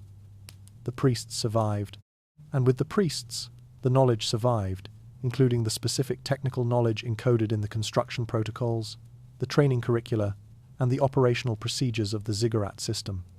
What is harder to trace, but equally significant, is the longer-range transmission of the protocol's principles beyond Mesopotamia. Persian administrative records from the Achaemenid period contain passages typically embedded in philosophical or cosmological texts, rather than administrative documents that describe specific practices for accessing what they call the voice of the deep earth. Practices involving resonant stone structures, specific locations of elevated ground tremor, and trained practitioners undergoing extended periods of isolation in enclosed acoustic environments. These descriptions, translated without context, read as mystical literature. Translated in the context of what we now know about the ziggurat system, they read as operational instructions. When Alexander the Great conquered Babylon in 331 BCE, he did something that surprised his generals. He ordered the temple priesthood preserved intact. He replaced the king. He kept the priests. He may have known exactly what they were protecting and why it was worth more than gold. Some knowledge is too valuable to destroy. Some knowledge finds ways to outlast the people who once held it completely. surviving in fragments, traveling through traditions that do not know its original form, arriving eventually at a place where it can be recognized for what it always was. In a research facility not associated with any fringe institution, acoustic engineers working on the physical properties of ancient structures undertook a reconstruction project. Using the dimensional data, material specifications, and geological siting information available for the Great Ziggurat of Ur, they built a scale model of the Jipuru, the summit chamber, at a ratio that preserved acoustic relationships while making the structure manageable within a laboratory setting. The model used materials with acoustic properties matched to the original bitumen and brick composition. The internal void structure, the wall thickness ratios, the ceiling height relative to floor area, all were preserved at scale. When low-frequency sound at 7.83 Hz was introduced into the base of the model, simulating the vibrational energy that the full-scale structure would receive from the earth below the acoustic pressure, measured inside the model chamber, exceeded the mathematical predictions for a simple, closed room of those dimensions by a factor that the team described, in their subsequent report, as architecturally anomalous. The chamber was not merely resonating at the input frequency, it was amplifying it, concentrating the diffuse input energy into the enclosed space, with an efficiency that the structure's physical dimensions alone could not account for.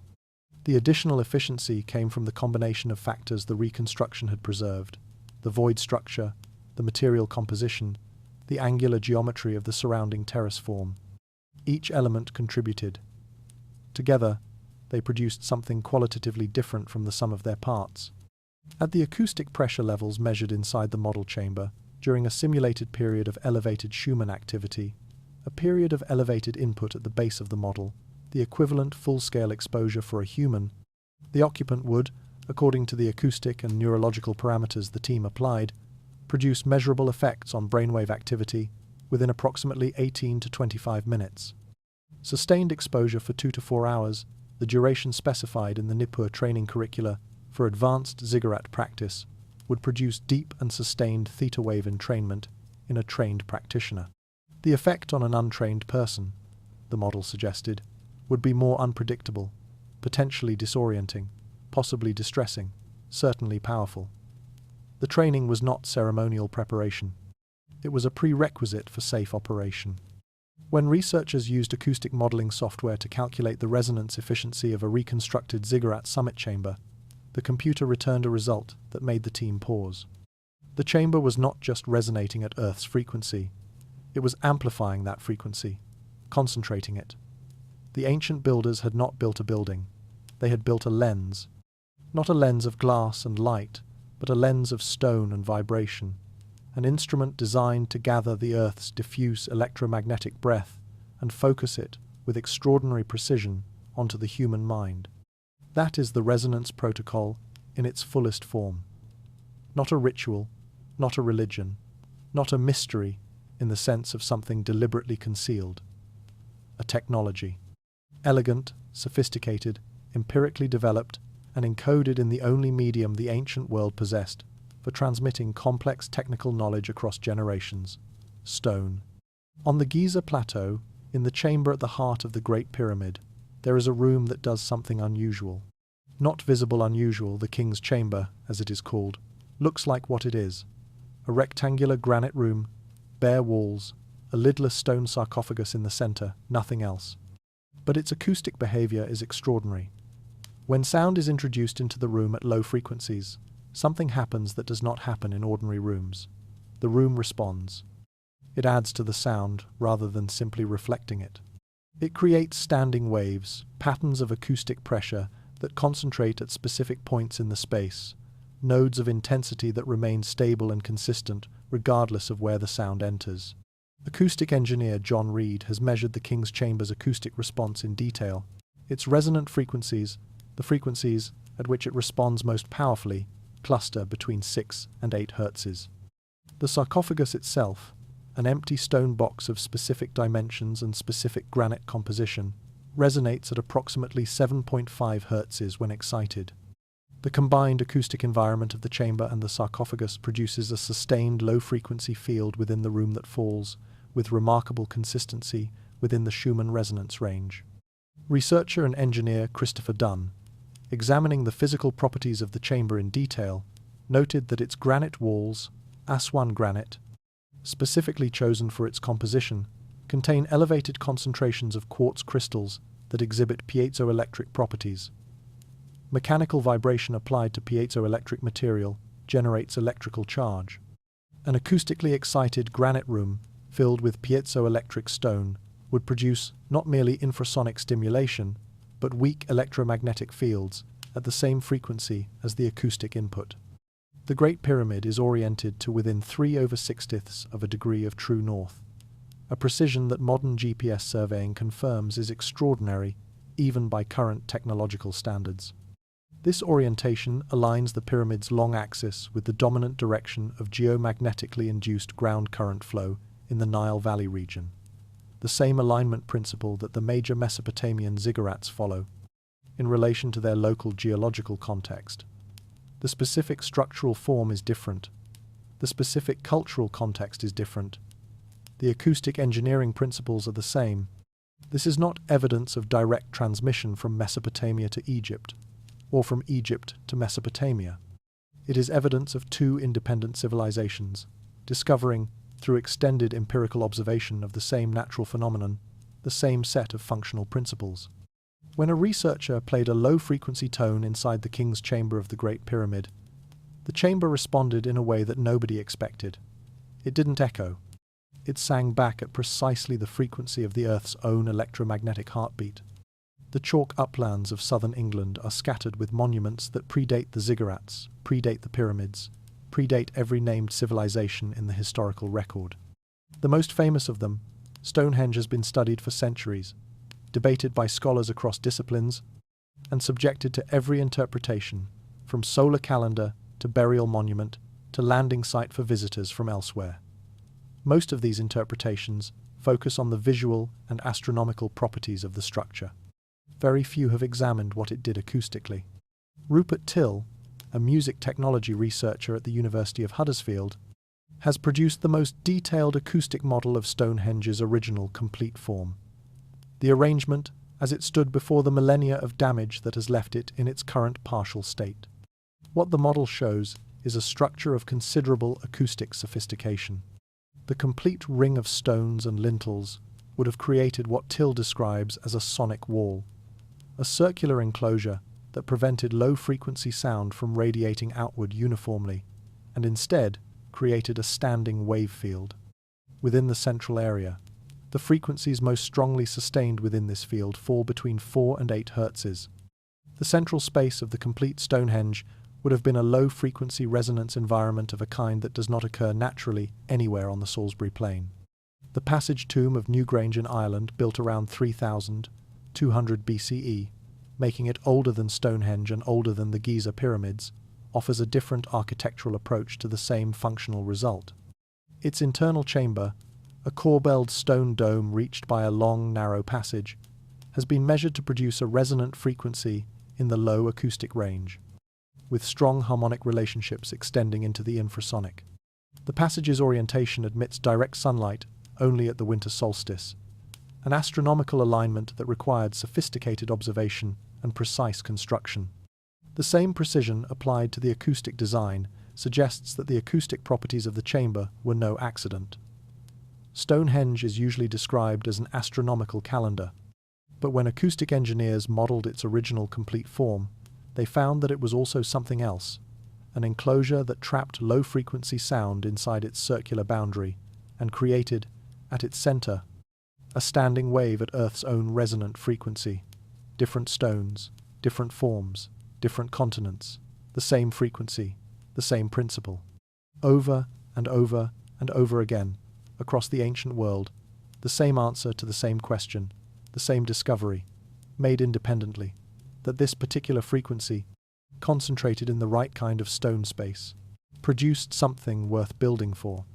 The most powerful argument for the universality of the resonance protocol is not what was built in Mesopotamia, or in Egypt, or in the chalk uplands of England. It is what was built on continents that had absolutely no contact with any of these traditions and produced the same results. At Chichen Itza, In the Yucatan Peninsula of Mexico, the Temple of Kukulkan rises in precise stepped tiers from the jungle floor. In 2002, acousticians David Lubman and Nico de Klerk published findings in the Journal of the Acoustical Society of America, documenting a remarkable acoustic property of the temple's main staircase. A hand clap produced at the base of the stairs generates a chirped echo whose acoustic signature closely matches the call of the Quetzal bird, the sacred animal of Maya cosmology. This was not accidental. Producing this specific acoustic effect required precise calculation of stair geometry and spacing. It required the builders to know exactly what acoustic result they were designing for. The Maya builders were not simply constructing a religious monument with incidental acoustic properties.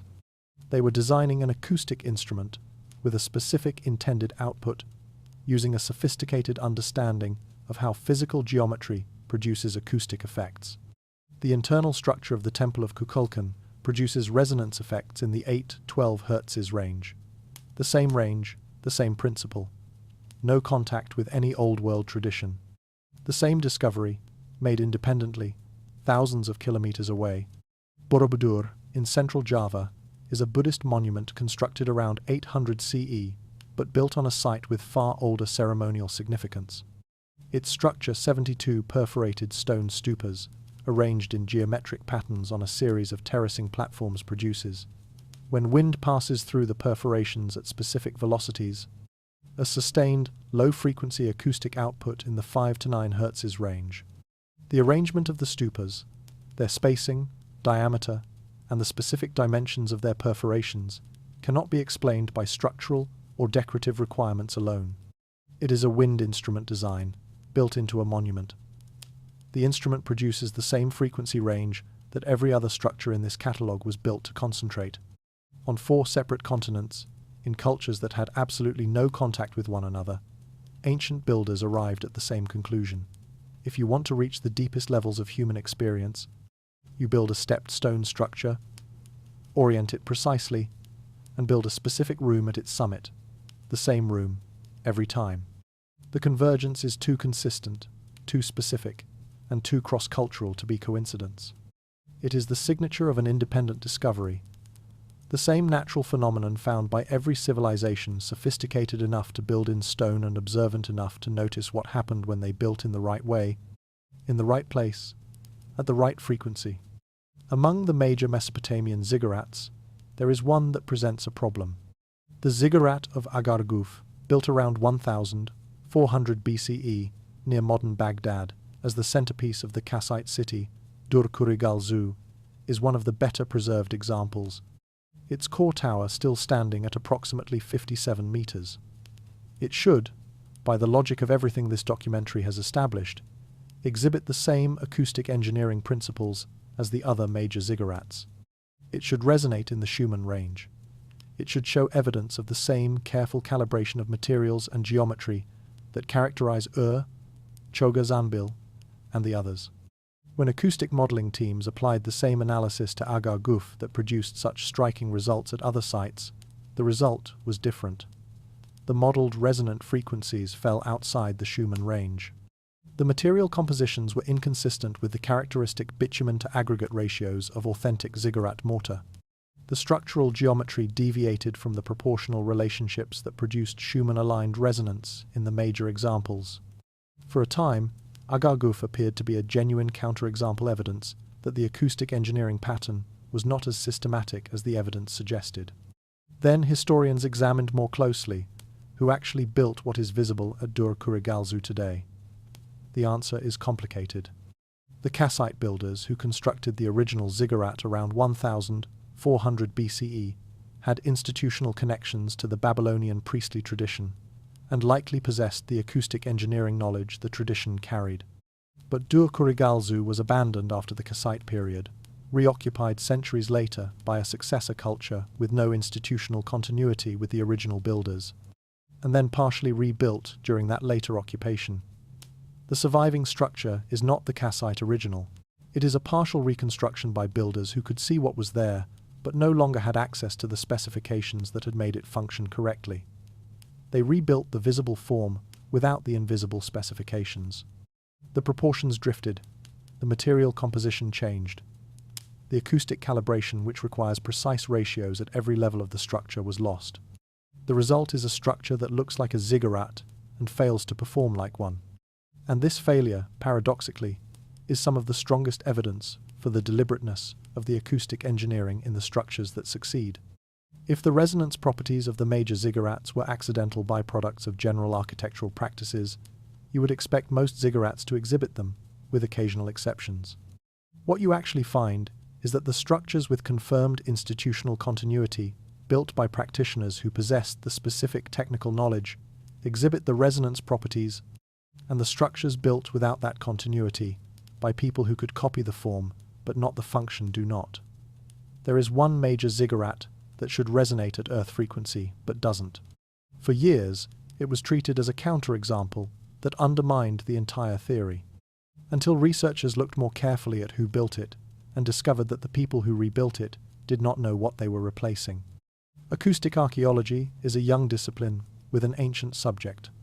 Its formal emergence as a recognized field of scientific inquiry is usually dated to the late 1980s, though the observations that ultimately generated it were accumulating for much longer. For generations, visitors to ancient sites had noted and recorded the unusual acoustic properties of specific structures, the extraordinary reverberation in the chambers of Maltese megalithic temples, the chorus of echoes produced by certain stone circles, the way that sound behaved differently inside archaeological sites than it did in comparable modern spaces. These observations were treated, for most of the 20th century, as curious footnotes rather than primary data. The idea that acoustic properties might be a deliberate design element rather than an incidental byproduct of ancient construction was not taken seriously in mainstream archaeological circles. Igor Reznikov changed that. A musicologist and scholar of ancient chant, Reznikov began conducting systematic acoustic surveys of Paleolithic cave sites in France in the 1980s. His method was painstaking, and his findings were precise. He documented, cave by cave, the acoustic resonance properties of the walls and ceiling surfaces, and compared those properties with the locations of the cave paintings. The correlation he found was robust and consistent. The most acoustically resonant surfaces, the spots where sound bounced and gathered and amplified in the most powerful way, were the spots that Paleolithic artists had chosen for their most elaborate and carefully executed work. Surfaces with poor acoustic properties were bare. The artwork was not distributed randomly. It was placed at the acoustic nodes of each cave's unique resonant geometry. Reznikov published his findings in 1988. They generated initial resistance from an archaeological establishment skeptical of such an overtly functional interpretation of prehistoric art. Over the following decades, as other researchers replicated and extended his findings at other sites in Spain, the UK, and elsewhere, the evidence accumulated. By the early 2000s, acoustic archaeology had established itself as a legitimate field, producing peer-reviewed findings in journals of archaeology, acoustics, and cognitive science. What the field revealed, cumulatively, was a pattern of extraordinary scope, that the deliberate use of acoustic resonance in sacred architecture was not a specialized technique of one or two ancient cultures, but a cross-cultural constant spanning tens of thousands of years of human prehistory and history. In 1988, a musicologist studying French cave paintings noticed something that changed the entire understanding of Paleolithic art. The paintings were not placed randomly. They were placed at the exact spots in the caves where the acoustic resonance was most powerful. Prehistoric humans were marking the places where the earth sang loudest. They had been doing it for 40,000 years before the first ziggurat was built. What the ziggurat builders did was take that ancient practice and engineer it, bring precision, scale, and technical sophistication to something that had always been known to work, but had never before been so deliberately optimized. The tools available to researchers studying the acoustic properties of ancient structures have improved dramatically over the past 2 decades. Laser scanning technology can now produce 3-dimensional models of archaeological sites with millimeter-level precision, capturing every surviving surface, void, and structural element in a form that can be manipulated and analyzed computationally. Finite element analysis software, originally developed for structural engineering, can be adapted to model the vibrational behavior of complex structures with specified material properties. Ground-penetrating radar can map subsurface features without excavation. Spectral analysis of microsamples taken from ancient mortar can identify material compositions at the molecular level. Applied to surviving ziggurat structures, these tools have produced findings that would not have been possible a generation ago. At Choga Zanbil, ground-penetrating radar surveys conducted in the 2010s have mapped the foundation area with a completeness that reveals something the existing archaeological surveys had not captured. Beneath the known underground chambers, those narrow, reed-lined passages oriented along cardinal axes, there is an additional layer of subsurface features. These deeper features, located below the known chambers at greater depth, have not been excavated. Their dimensions, as inferred from radar reflectivity patterns, suggest enclosed spaces with internal geometries that acoustic modeling predicts would produce resonant peaks in the 6.5 to 8.2 Hz range. They are still sealed. Nobody has been inside them since they were built, sometime around 1250 BCE. The material they contain is unknown. What they were built to do remains, for now, a question that physical analysis can frame but not answer. At the site of ancient Ur, acoustic modeling using the full dimensional dataset from multiple archaeological surveys of the Great Ziggurat has been conducted by several independent research teams. The results, across teams using different software platforms and different material property assumptions, cluster consistently in the same frequency range, 7.1 to 8.3 Hz for the primary resonant mode of the summit area, with a central tendency near 7.65 Hz. The spread of results across different assumptions reflects the genuine uncertainty about material properties in a structure whose original upper portions have been lost. The direction of the evidence is unambiguous. When archaeologists used ground-penetrating radar to survey the foundation of Choga Zanbil, they found something that was not in any existing map of the site. Beneath the known chambers, more chambers, perfectly sized, perfectly placed, still sealed, still waiting. What they contain, and what they were built for, are questions that the ground has not yet chosen to answer.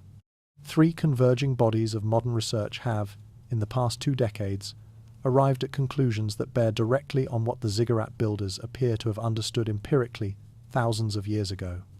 None of these research programs were designed to validate ancient acoustic practice.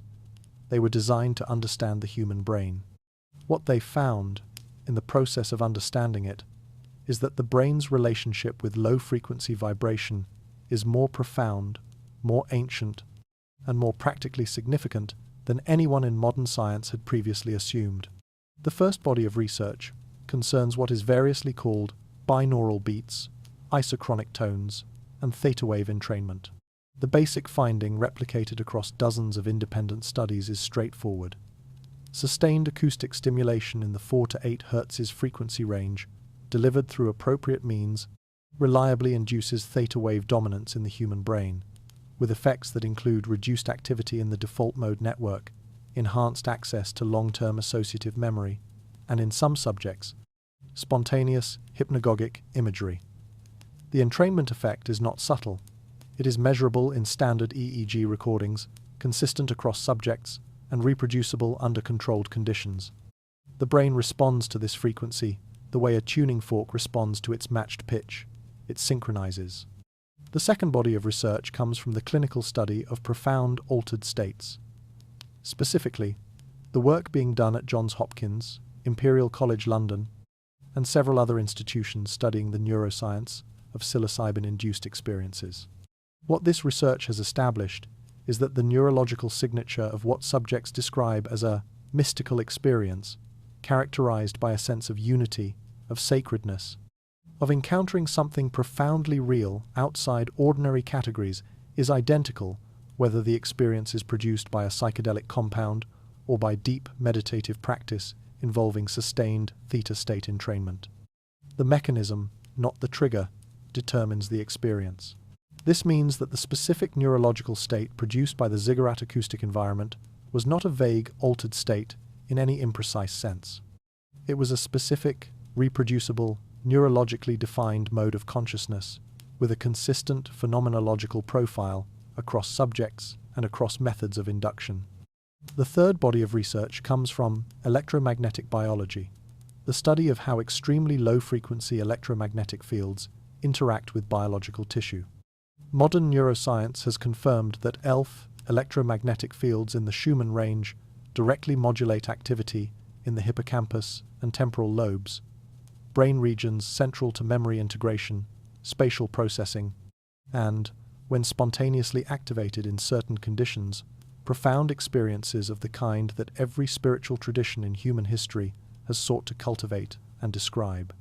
Modern neuroscience has now confirmed what the ancient Sumerians apparently knew for 3,000 years, that there is a specific state of human consciousness, accessible, repeatable, architecturally inducible, in which the brain processes information in a fundamentally different mode. The ancients called it listening to the earth. Neuroscientists call it deep theta entrainment. They are describing the same thing. The network of monitoring stations that track the Schumann resonance around the world, operated by universities, research institutions, and independent monitoring organizations, produces a continuous record of Earth's electromagnetic heartbeat. That record, examined over the decades since systematic monitoring began in the 1950s, shows something that researchers have documented with increasing concern and without clear explanation. The Schumann resonance is changing. The fundamental frequency, long considered stable at 7.83 Hz, has shown measurable upward drift in recent decades. The amplitude of Schumann resonance spikes the intense bursts of resonance energy associated with elevated solar and geomagnetic activity has increased substantially since at least the late 20th century. Monitoring stations operated by the HeartMath Institute in California have recorded what they describe as unprecedented amplitude events in the Schumann resonance, spikes of electromagnetic intensity that exceed anything in the historical measurement record. These events have been increasing in frequency and magnitude since approximately 2014. The proposed explanations divide along institutional lines. Mainstream geophysicists attribute the changes to documented alterations in ionospheric composition associated with climate change and to the increasing intensity of recent solar cycles. Some researchers in electromagnetic biology have raised the question of whether the cumulative electromagnetic output of global human technological activity, telecommunications, infrastructure, electrical grids, broadcast systems may be adding energy to the Earth ionosphere cavity in ways that affect its resonant behavior.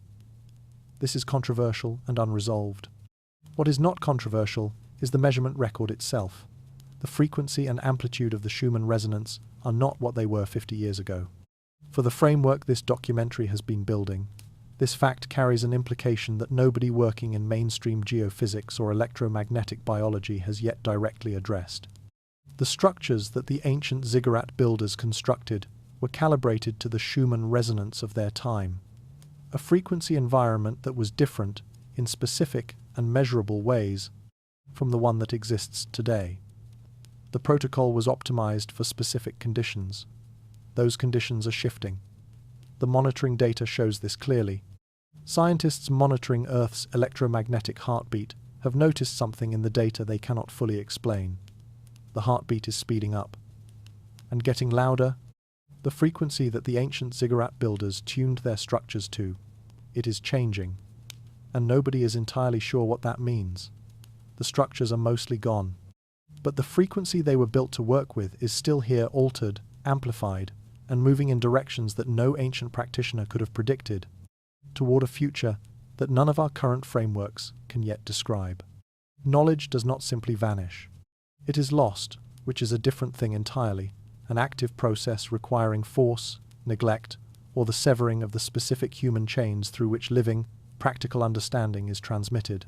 The resonance protocol was not forgotten. It was broken. Specifically, deliberately, in 3 distinct historical moments, each one removing another layer of what had been preserved across thousands of years of institutional continuity. The first moment came in 480 BCE, when the Persian king Xerxes I sacked Babylon. His father Cyrus had, famously, preserved the Babylonian temple institutions after his conquest in 539 BCE, a decision that was both politically strategic and, this documentary has suggested, possibly informed by an understanding of what those institutions preserved. Xerxes did not share his father's restraint. He dismantled the Temple of Marduk, the greatest religious center in Babylon, and removed or destroyed its sacred apparatus, including, according to Herodotus, the great golden statue of Bel and the ritual equipment of the inner sanctum. He ordered the Great Ziggurat of Babylon, Etemenanki, partially demolished. The demolition appears to have been targeted at specific structural features, which is unusual. Conquerors who destroy monuments typically destroy them wholesale or not at all. Selective demolition of specific architectural elements suggests knowledge of which elements mattered and a desire to ensure they could no longer function. The Babylonian En priesthood, which had survived every previous conquest intact, did not survive this one. The institutional continuity that had carried the protocol's technical knowledge from the Sumerians through the Babylonians was broken. The knowledge did not entirely die at this moment, it fragmented, dispersed into smaller streams carried by individual practitioners and smaller institutional fragments. But the central, integrated tradition was gone. The second moment was the Hellenistic period, roughly the 3 centuries following Alexander's conquest of the Persian Empire. Greek intellectual culture was voracious and transformative. It absorbed the accumulated knowledge of every civilization it encountered. It preserved it. It also, in the process of preserving it, translated it into Greek philosophical categories that were not designed to hold it without distortion. The practical acoustic knowledge of the Mesopotamian priestly tradition became, in Greek hands, the abstract philosophical doctrine of harmonia, the Pythagorean idea of numerical ratios underlying all reality, the music of the spheres, the cosmological significance of specific frequencies. This translation preserved the concept, the idea that specific frequencies had specific effects on specific systems while losing the operational context. The philosophy survived, the practice did not. The music of the spheres is a beautiful idea, but you cannot use it to operate a resonance chamber. The third moment was the rise of institutionalized monotheism, in both its Christian and Islamic forms, which swept through the regions where remnants of the practice tradition had survived. The Church Fathers were systematic in their identification and suppression of what they called pagan practices. Many of the specific practices they targeted rituals involving sustained low-register vocalization, the use of stone enclosures for inducing altered states, the consultation of specific locations where the earth gives forth voices correspond with remarkable precision to what we have described as the operational elements of the resonance protocol. The suppression was not always violent. More often, it was administrative. The practices were relabeled, their practitioners reabsorbed into new institutional frameworks, the physical sites repurposed or abandoned. The knowledge did not need to be burned. It needed only to be disconnected from the practice, separated from the people who knew how to apply it, translated into a form that preserved its surface while losing its function. There is a moment in the historical record, a single decision by a single king, after which the knowledge of the resonance protocol begins to disappear. Not slowly, not gradually, all at once. Like a building being demolished so that no one will remember it was ever there. The destruction was not total. It never is. Knowledge that is embodied in practice, that has been held and used for thousands of years, does not vanish when the institution that held it is dismantled. It disperses. It finds smaller containers. It travels through unexpected channels, sometimes in disguised form, sometimes misunderstood by the very people who carry it, sometimes preserved in fragments so decontextualized that their original meaning has become invisible. But it persists. Pythagoras studied in Egypt and, almost certainly, in Babylon. The specific biography is contested. The intellectual inheritance is not. The Pythagorean tradition is saturated with concepts that have no coherent origin in Greek thought, but make immediate sense when read against the background of Mesopotamian acoustic practice. The fundamental Pythagorean insight that specific numerical ratios produce specific physical and experiential effects is not a philosophical abstraction arrived at through pure reason. It is an empirical observation made by generations of practitioners who noticed that specific dimensional relationships in resonant structures produced specific experiential outcomes, and who encoded those relationships in mathematical terms. The ratio of 2 to 3, the perfect fifth of musical theory, is the ratio that generates maximum acoustic energy transfer between connected resonant systems.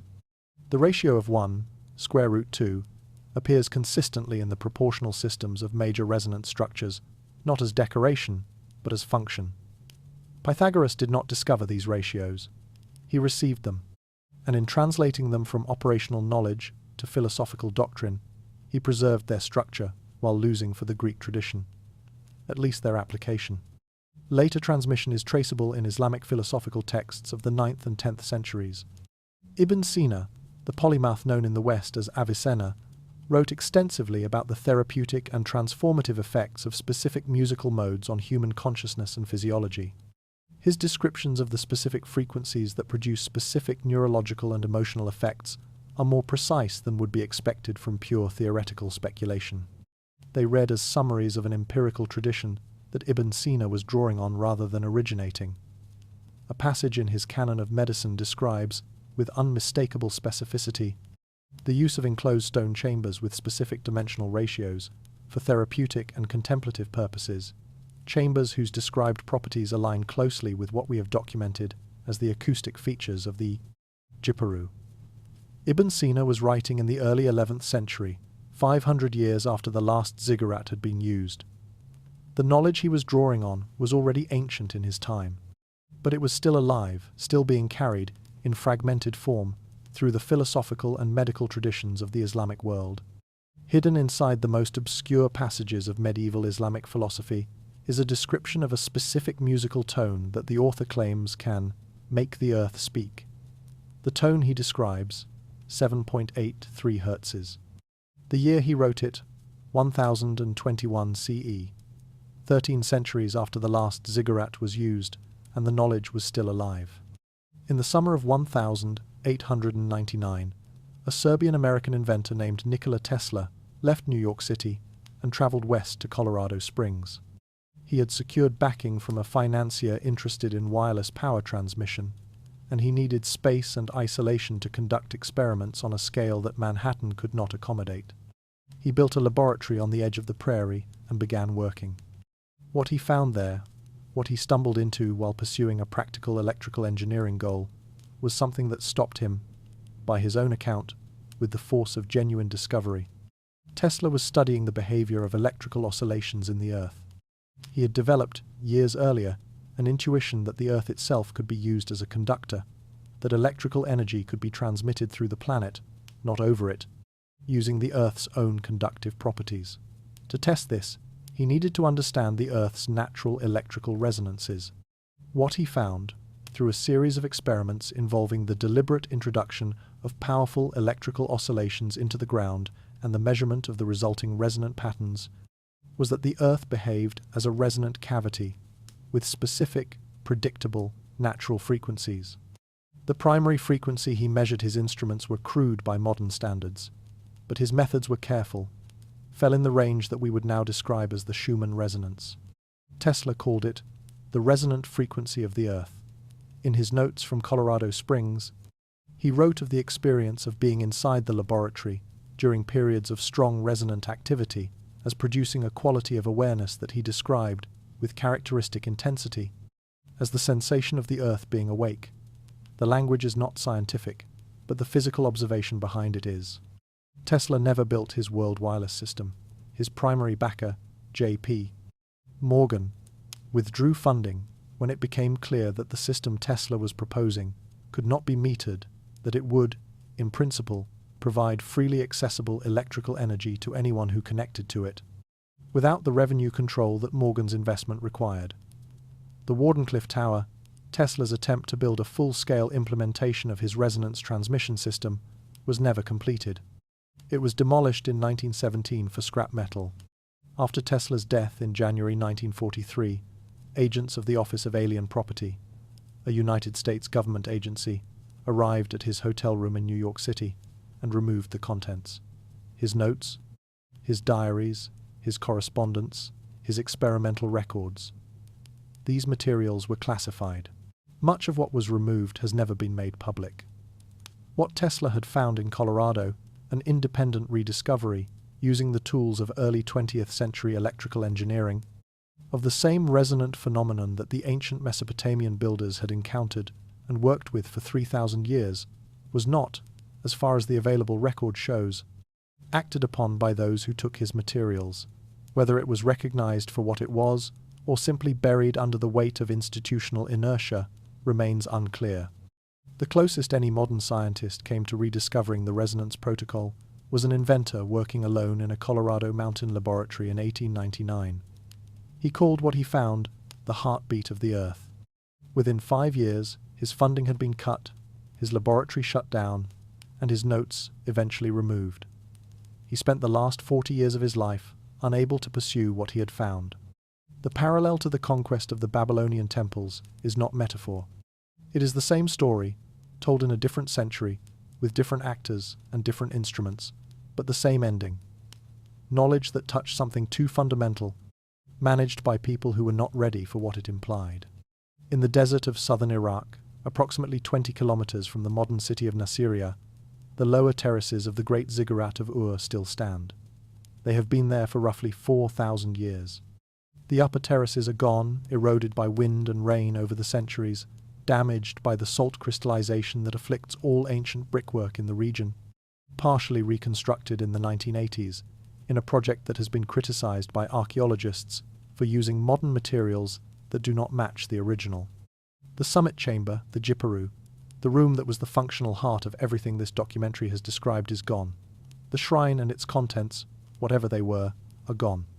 What remains is the lower body of the structure, massive, silent, its surviving brick surface worn smooth by millennia of wind.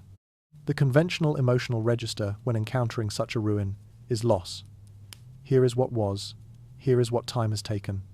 This is the meditation on decay that ancient monuments have always invited, and it is not wrong.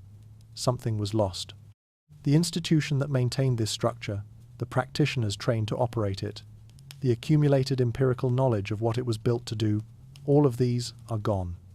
But consider what has not gone. The fault lines beneath the foundation of the Great Ziggurat of Ur are still there, still conducting microseismic energy to the surface, still functioning as the natural amplification node they were selected for 4,000 years ago. The Schumann resonance still pulses through the desert air above the surviving bricks, through the compressed aggregate and bitumen of the surviving walls, at 7.83 Hz or thereabouts, because the frequency is slightly different from what it was in 2100 BCE, as modern monitoring has confirmed. The geological conditions that made this location suitable for the purpose it was built for are still present. The physics has not changed. The earth still hums, the atmosphere still resonates, and the bricks of the surviving terraces, still laced with the bitumen mortar their builders chose specifically for its vibrational transmission properties, still conduct that vibration through their mass. The ruins are not ruins in the sense that they have stopped being what they were. They are incomplete. The instrument has lost most of its body, its resonating chambers, its finely calibrated summit. But the place it was built to work with, the geological and electromagnetic environment it was designed to amplify, is still there, unchanged in principle, if not in precise specification, 4,000 years later. What is lost is not the physics. The physics is eternal. What is lost is the knowledge of how to work with it. And that loss, unlike the physical erosion of brick under desert wind, is a different kind of problem. Physical structures decay by natural law.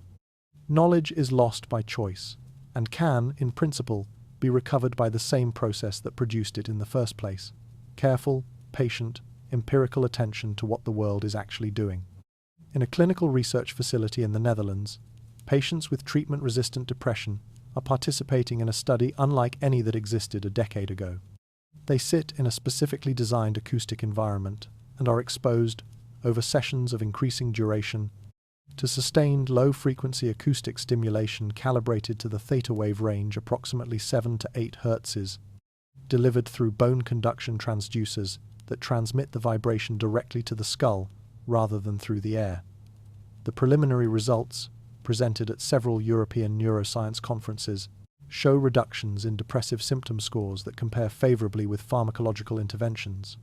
with a side effect profile significantly more favorable than any existing drug treatment. The researchers describing these results are careful and cautious in their language. They do not claim to understand the mechanism fully. They are working with what they can measure. If you showed those results to a Sumerian priest, they would not be surprised. They would say, "We know." Acoustic architects working in the field of contemplative space design, designing meditation centers, therapeutic environments, and spaces intended for deep reflective practice, are increasingly incorporating principles of low-frequency resonance into their work. The understanding that specific room geometries produce specific acoustic environments, and that those environments affect the neurological state of the people within them, is no longer fringe knowledge. It appears in graduate architecture programs. It informs the design of hospitals, schools, and workplace environments. The specific frequency range that this documentary has focused on, the Schumann resonance range, the theta wave range, the 4 to 8 Hz band at which the Earth vibrates, and the brain's most associative cognitive modes operate, is receiving increasing attention from researchers in acoustic neuroscience, therapeutic design, and computational modeling of human neural response to environmental stimuli. None of these modern practitioners have, as far as can be determined, connected their work explicitly to the Ziggurat acoustic tradition. They are rediscovering principles rather than inheriting them. But the direction of their rediscovery is unmistakable to anyone who has followed the argument this documentary has made. The clinical researchers in the Netherlands and the acoustic architects designing contemplative spaces and the neuroscientists studying theta wave entrainment are all working in the same territory that the Gala walked into the morning of their professional lives, the territory where the Earth's own frequency meets the human nervous system and something extraordinary becomes available. The ancient builders reached this territory through stone and observation. Modern science is reaching it through instruments and data. The territory itself has not changed. Right now, in a clinical research facility, patients with depression that no drug has been able to touch are being exposed to the same frequency range that the ancient Sumerians built mountains of brick to access. The preliminary results are remarkable. The researchers are reporting it as a breakthrough. They are not wrong. They are simply the latest in a very long line of people who found what happens when you listen. Begin with the smallest implication and work outward toward the largest. The smallest. If the acoustic properties of the ziggurat chambers were deliberate, and if those properties reliably produced specific neurological effects in trained practitioners, then the history of ancient Mesopotamian governance, the major decisions, the military campaigns, the irrigation systems, the legal codes was shaped in part by insight generated in a specific neurological state, in a specific room, at specific times. This does not require any mystical interpretation. It requires only the recognition that a specific mode of human cognition, characterized by deep pattern recognition, associative synthesis, and access to information normally unavailable to waking consciousness, was systematically cultivated and applied to practical problems for 3,000 years. The results of that application, the extraordinary stability and productivity of Mesopotamian civilization across multiple dynasties and centuries, are in the historical record. The mechanism, until now, has not been larger. If the independent emergence of the same acoustic engineering principles in multiple unconnected ancient cultures indicates the discovery of a genuine natural phenomenon, a consistent, neurologically significant interaction between Earth's electromagnetic environment and the human nervous system, then that phenomenon is not historical. It is present. The Schumann resonance still pulses. The human brain is still sensitive to it. The acoustic principles that produced theta wave entrainment in a stone chamber 4,000 years ago would produce the same effects in an appropriately designed stone chamber today. The knowledge was lost. The phenomenon was not.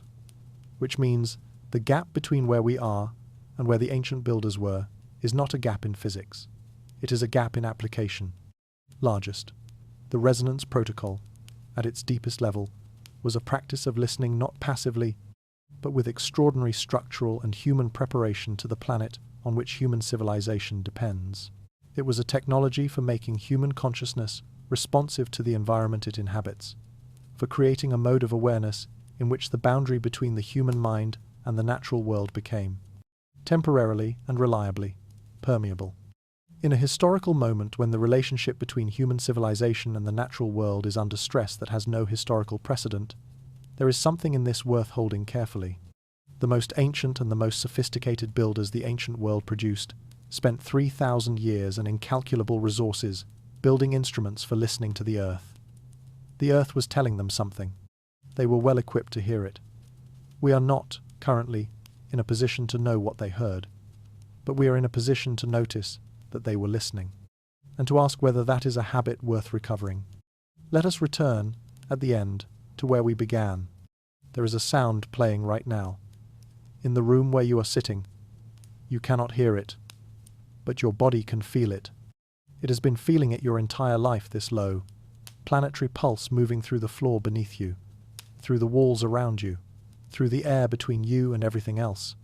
You were born into it. Your grandparents were born into it. Every ancestor you have ever had, back through the entire chain of human generations, was born into it. Every civilization that has ever risen and fallen on this planet lived inside this frequency, breathed inside it, built its greatest structures in relationship with it, and eventually, in most cases, lost the awareness of what it was. The Great Ziggurat of Ur stands in partial form in the Iraqi desert, its surviving bricks conducting the same frequency through their bitumen mortar that they conducted when the first courses were laid 4,000 years ago. The sealed chambers beneath Chogha Zunbil remain unopened, holding whatever their builders put inside them: materials, instruments, perhaps records waiting for a moment when the people who find them will know what to ask of them. The king's chamber of the Great Pyramid still resonates between 6 and 8 hertzes. The standing stones of Salisbury Plain still create, in the space at their center, acoustic conditions that no naturally occurring environment on that plane produces. The frequency is everywhere. It has never left. The people who built the ziggurats believed, based on everything they had observed, tested, refined, and transmitted across 50 generations, that the earth itself was not merely a physical platform for human existence, but a living, resonant field, something that communicated, in frequencies below the range of ordinary hearing, information of extraordinary importance to anyone capable of receiving it. They built instruments for receiving it. They trained people for generations in the practice of listening to it. They scheduled their most important encounters with it for the moments when the planet's own electromagnetic voice was loudest. And they encoded everything they knew about how to do it, not in texts that could be misread or deliberately destroyed, but in the proportions of stone structures that were meant to outlast every dynasty, every religion, every political transformation. The encoding worked. The structures survived. What was lost was not the instrument. What was lost was the knowledge that it was an instrument. We do not know what they heard in those chambers. We do not know what instruction the earth gave them, in the darkness of the Gipparu, in the hour before dawn, when a trained practitioner sat in the deep frequency of the earth's own resonance and opened their consciousness to what the planet had to say. We may never know. But we know this: they kept building. Every generation, for 3,000 years, they kept building. That continuity is not irrational persistence. It is evidence. Evidence that the practice worked. That the listening produced something worth the stone and the labor and the years of training. That what the earth was saying, to those who had the instrument to hear it, was worth every brick. You cannot hear it right now, but it is there, in the floor beneath you, in the walls around you, in the ancient bituminous mortar of a half-ruined structure standing in a desert 4,000 years old. The frequency that was there when the first human hand pressed the first clay brick into its appointed place. The frequency that was there when the last practitioner descended the great stairway for the last time and the door of the Gipparu was sealed. The resonance protocol is lost, but the resonance it was built for never stopped. It is still speaking. Whether anyone is still listening, that is the question the earth has always been asking, in the only language it has ever had. And that language is silence, felt rather than heard, pulsing at 7.83 hertzes, in the room where you are sitting, right now.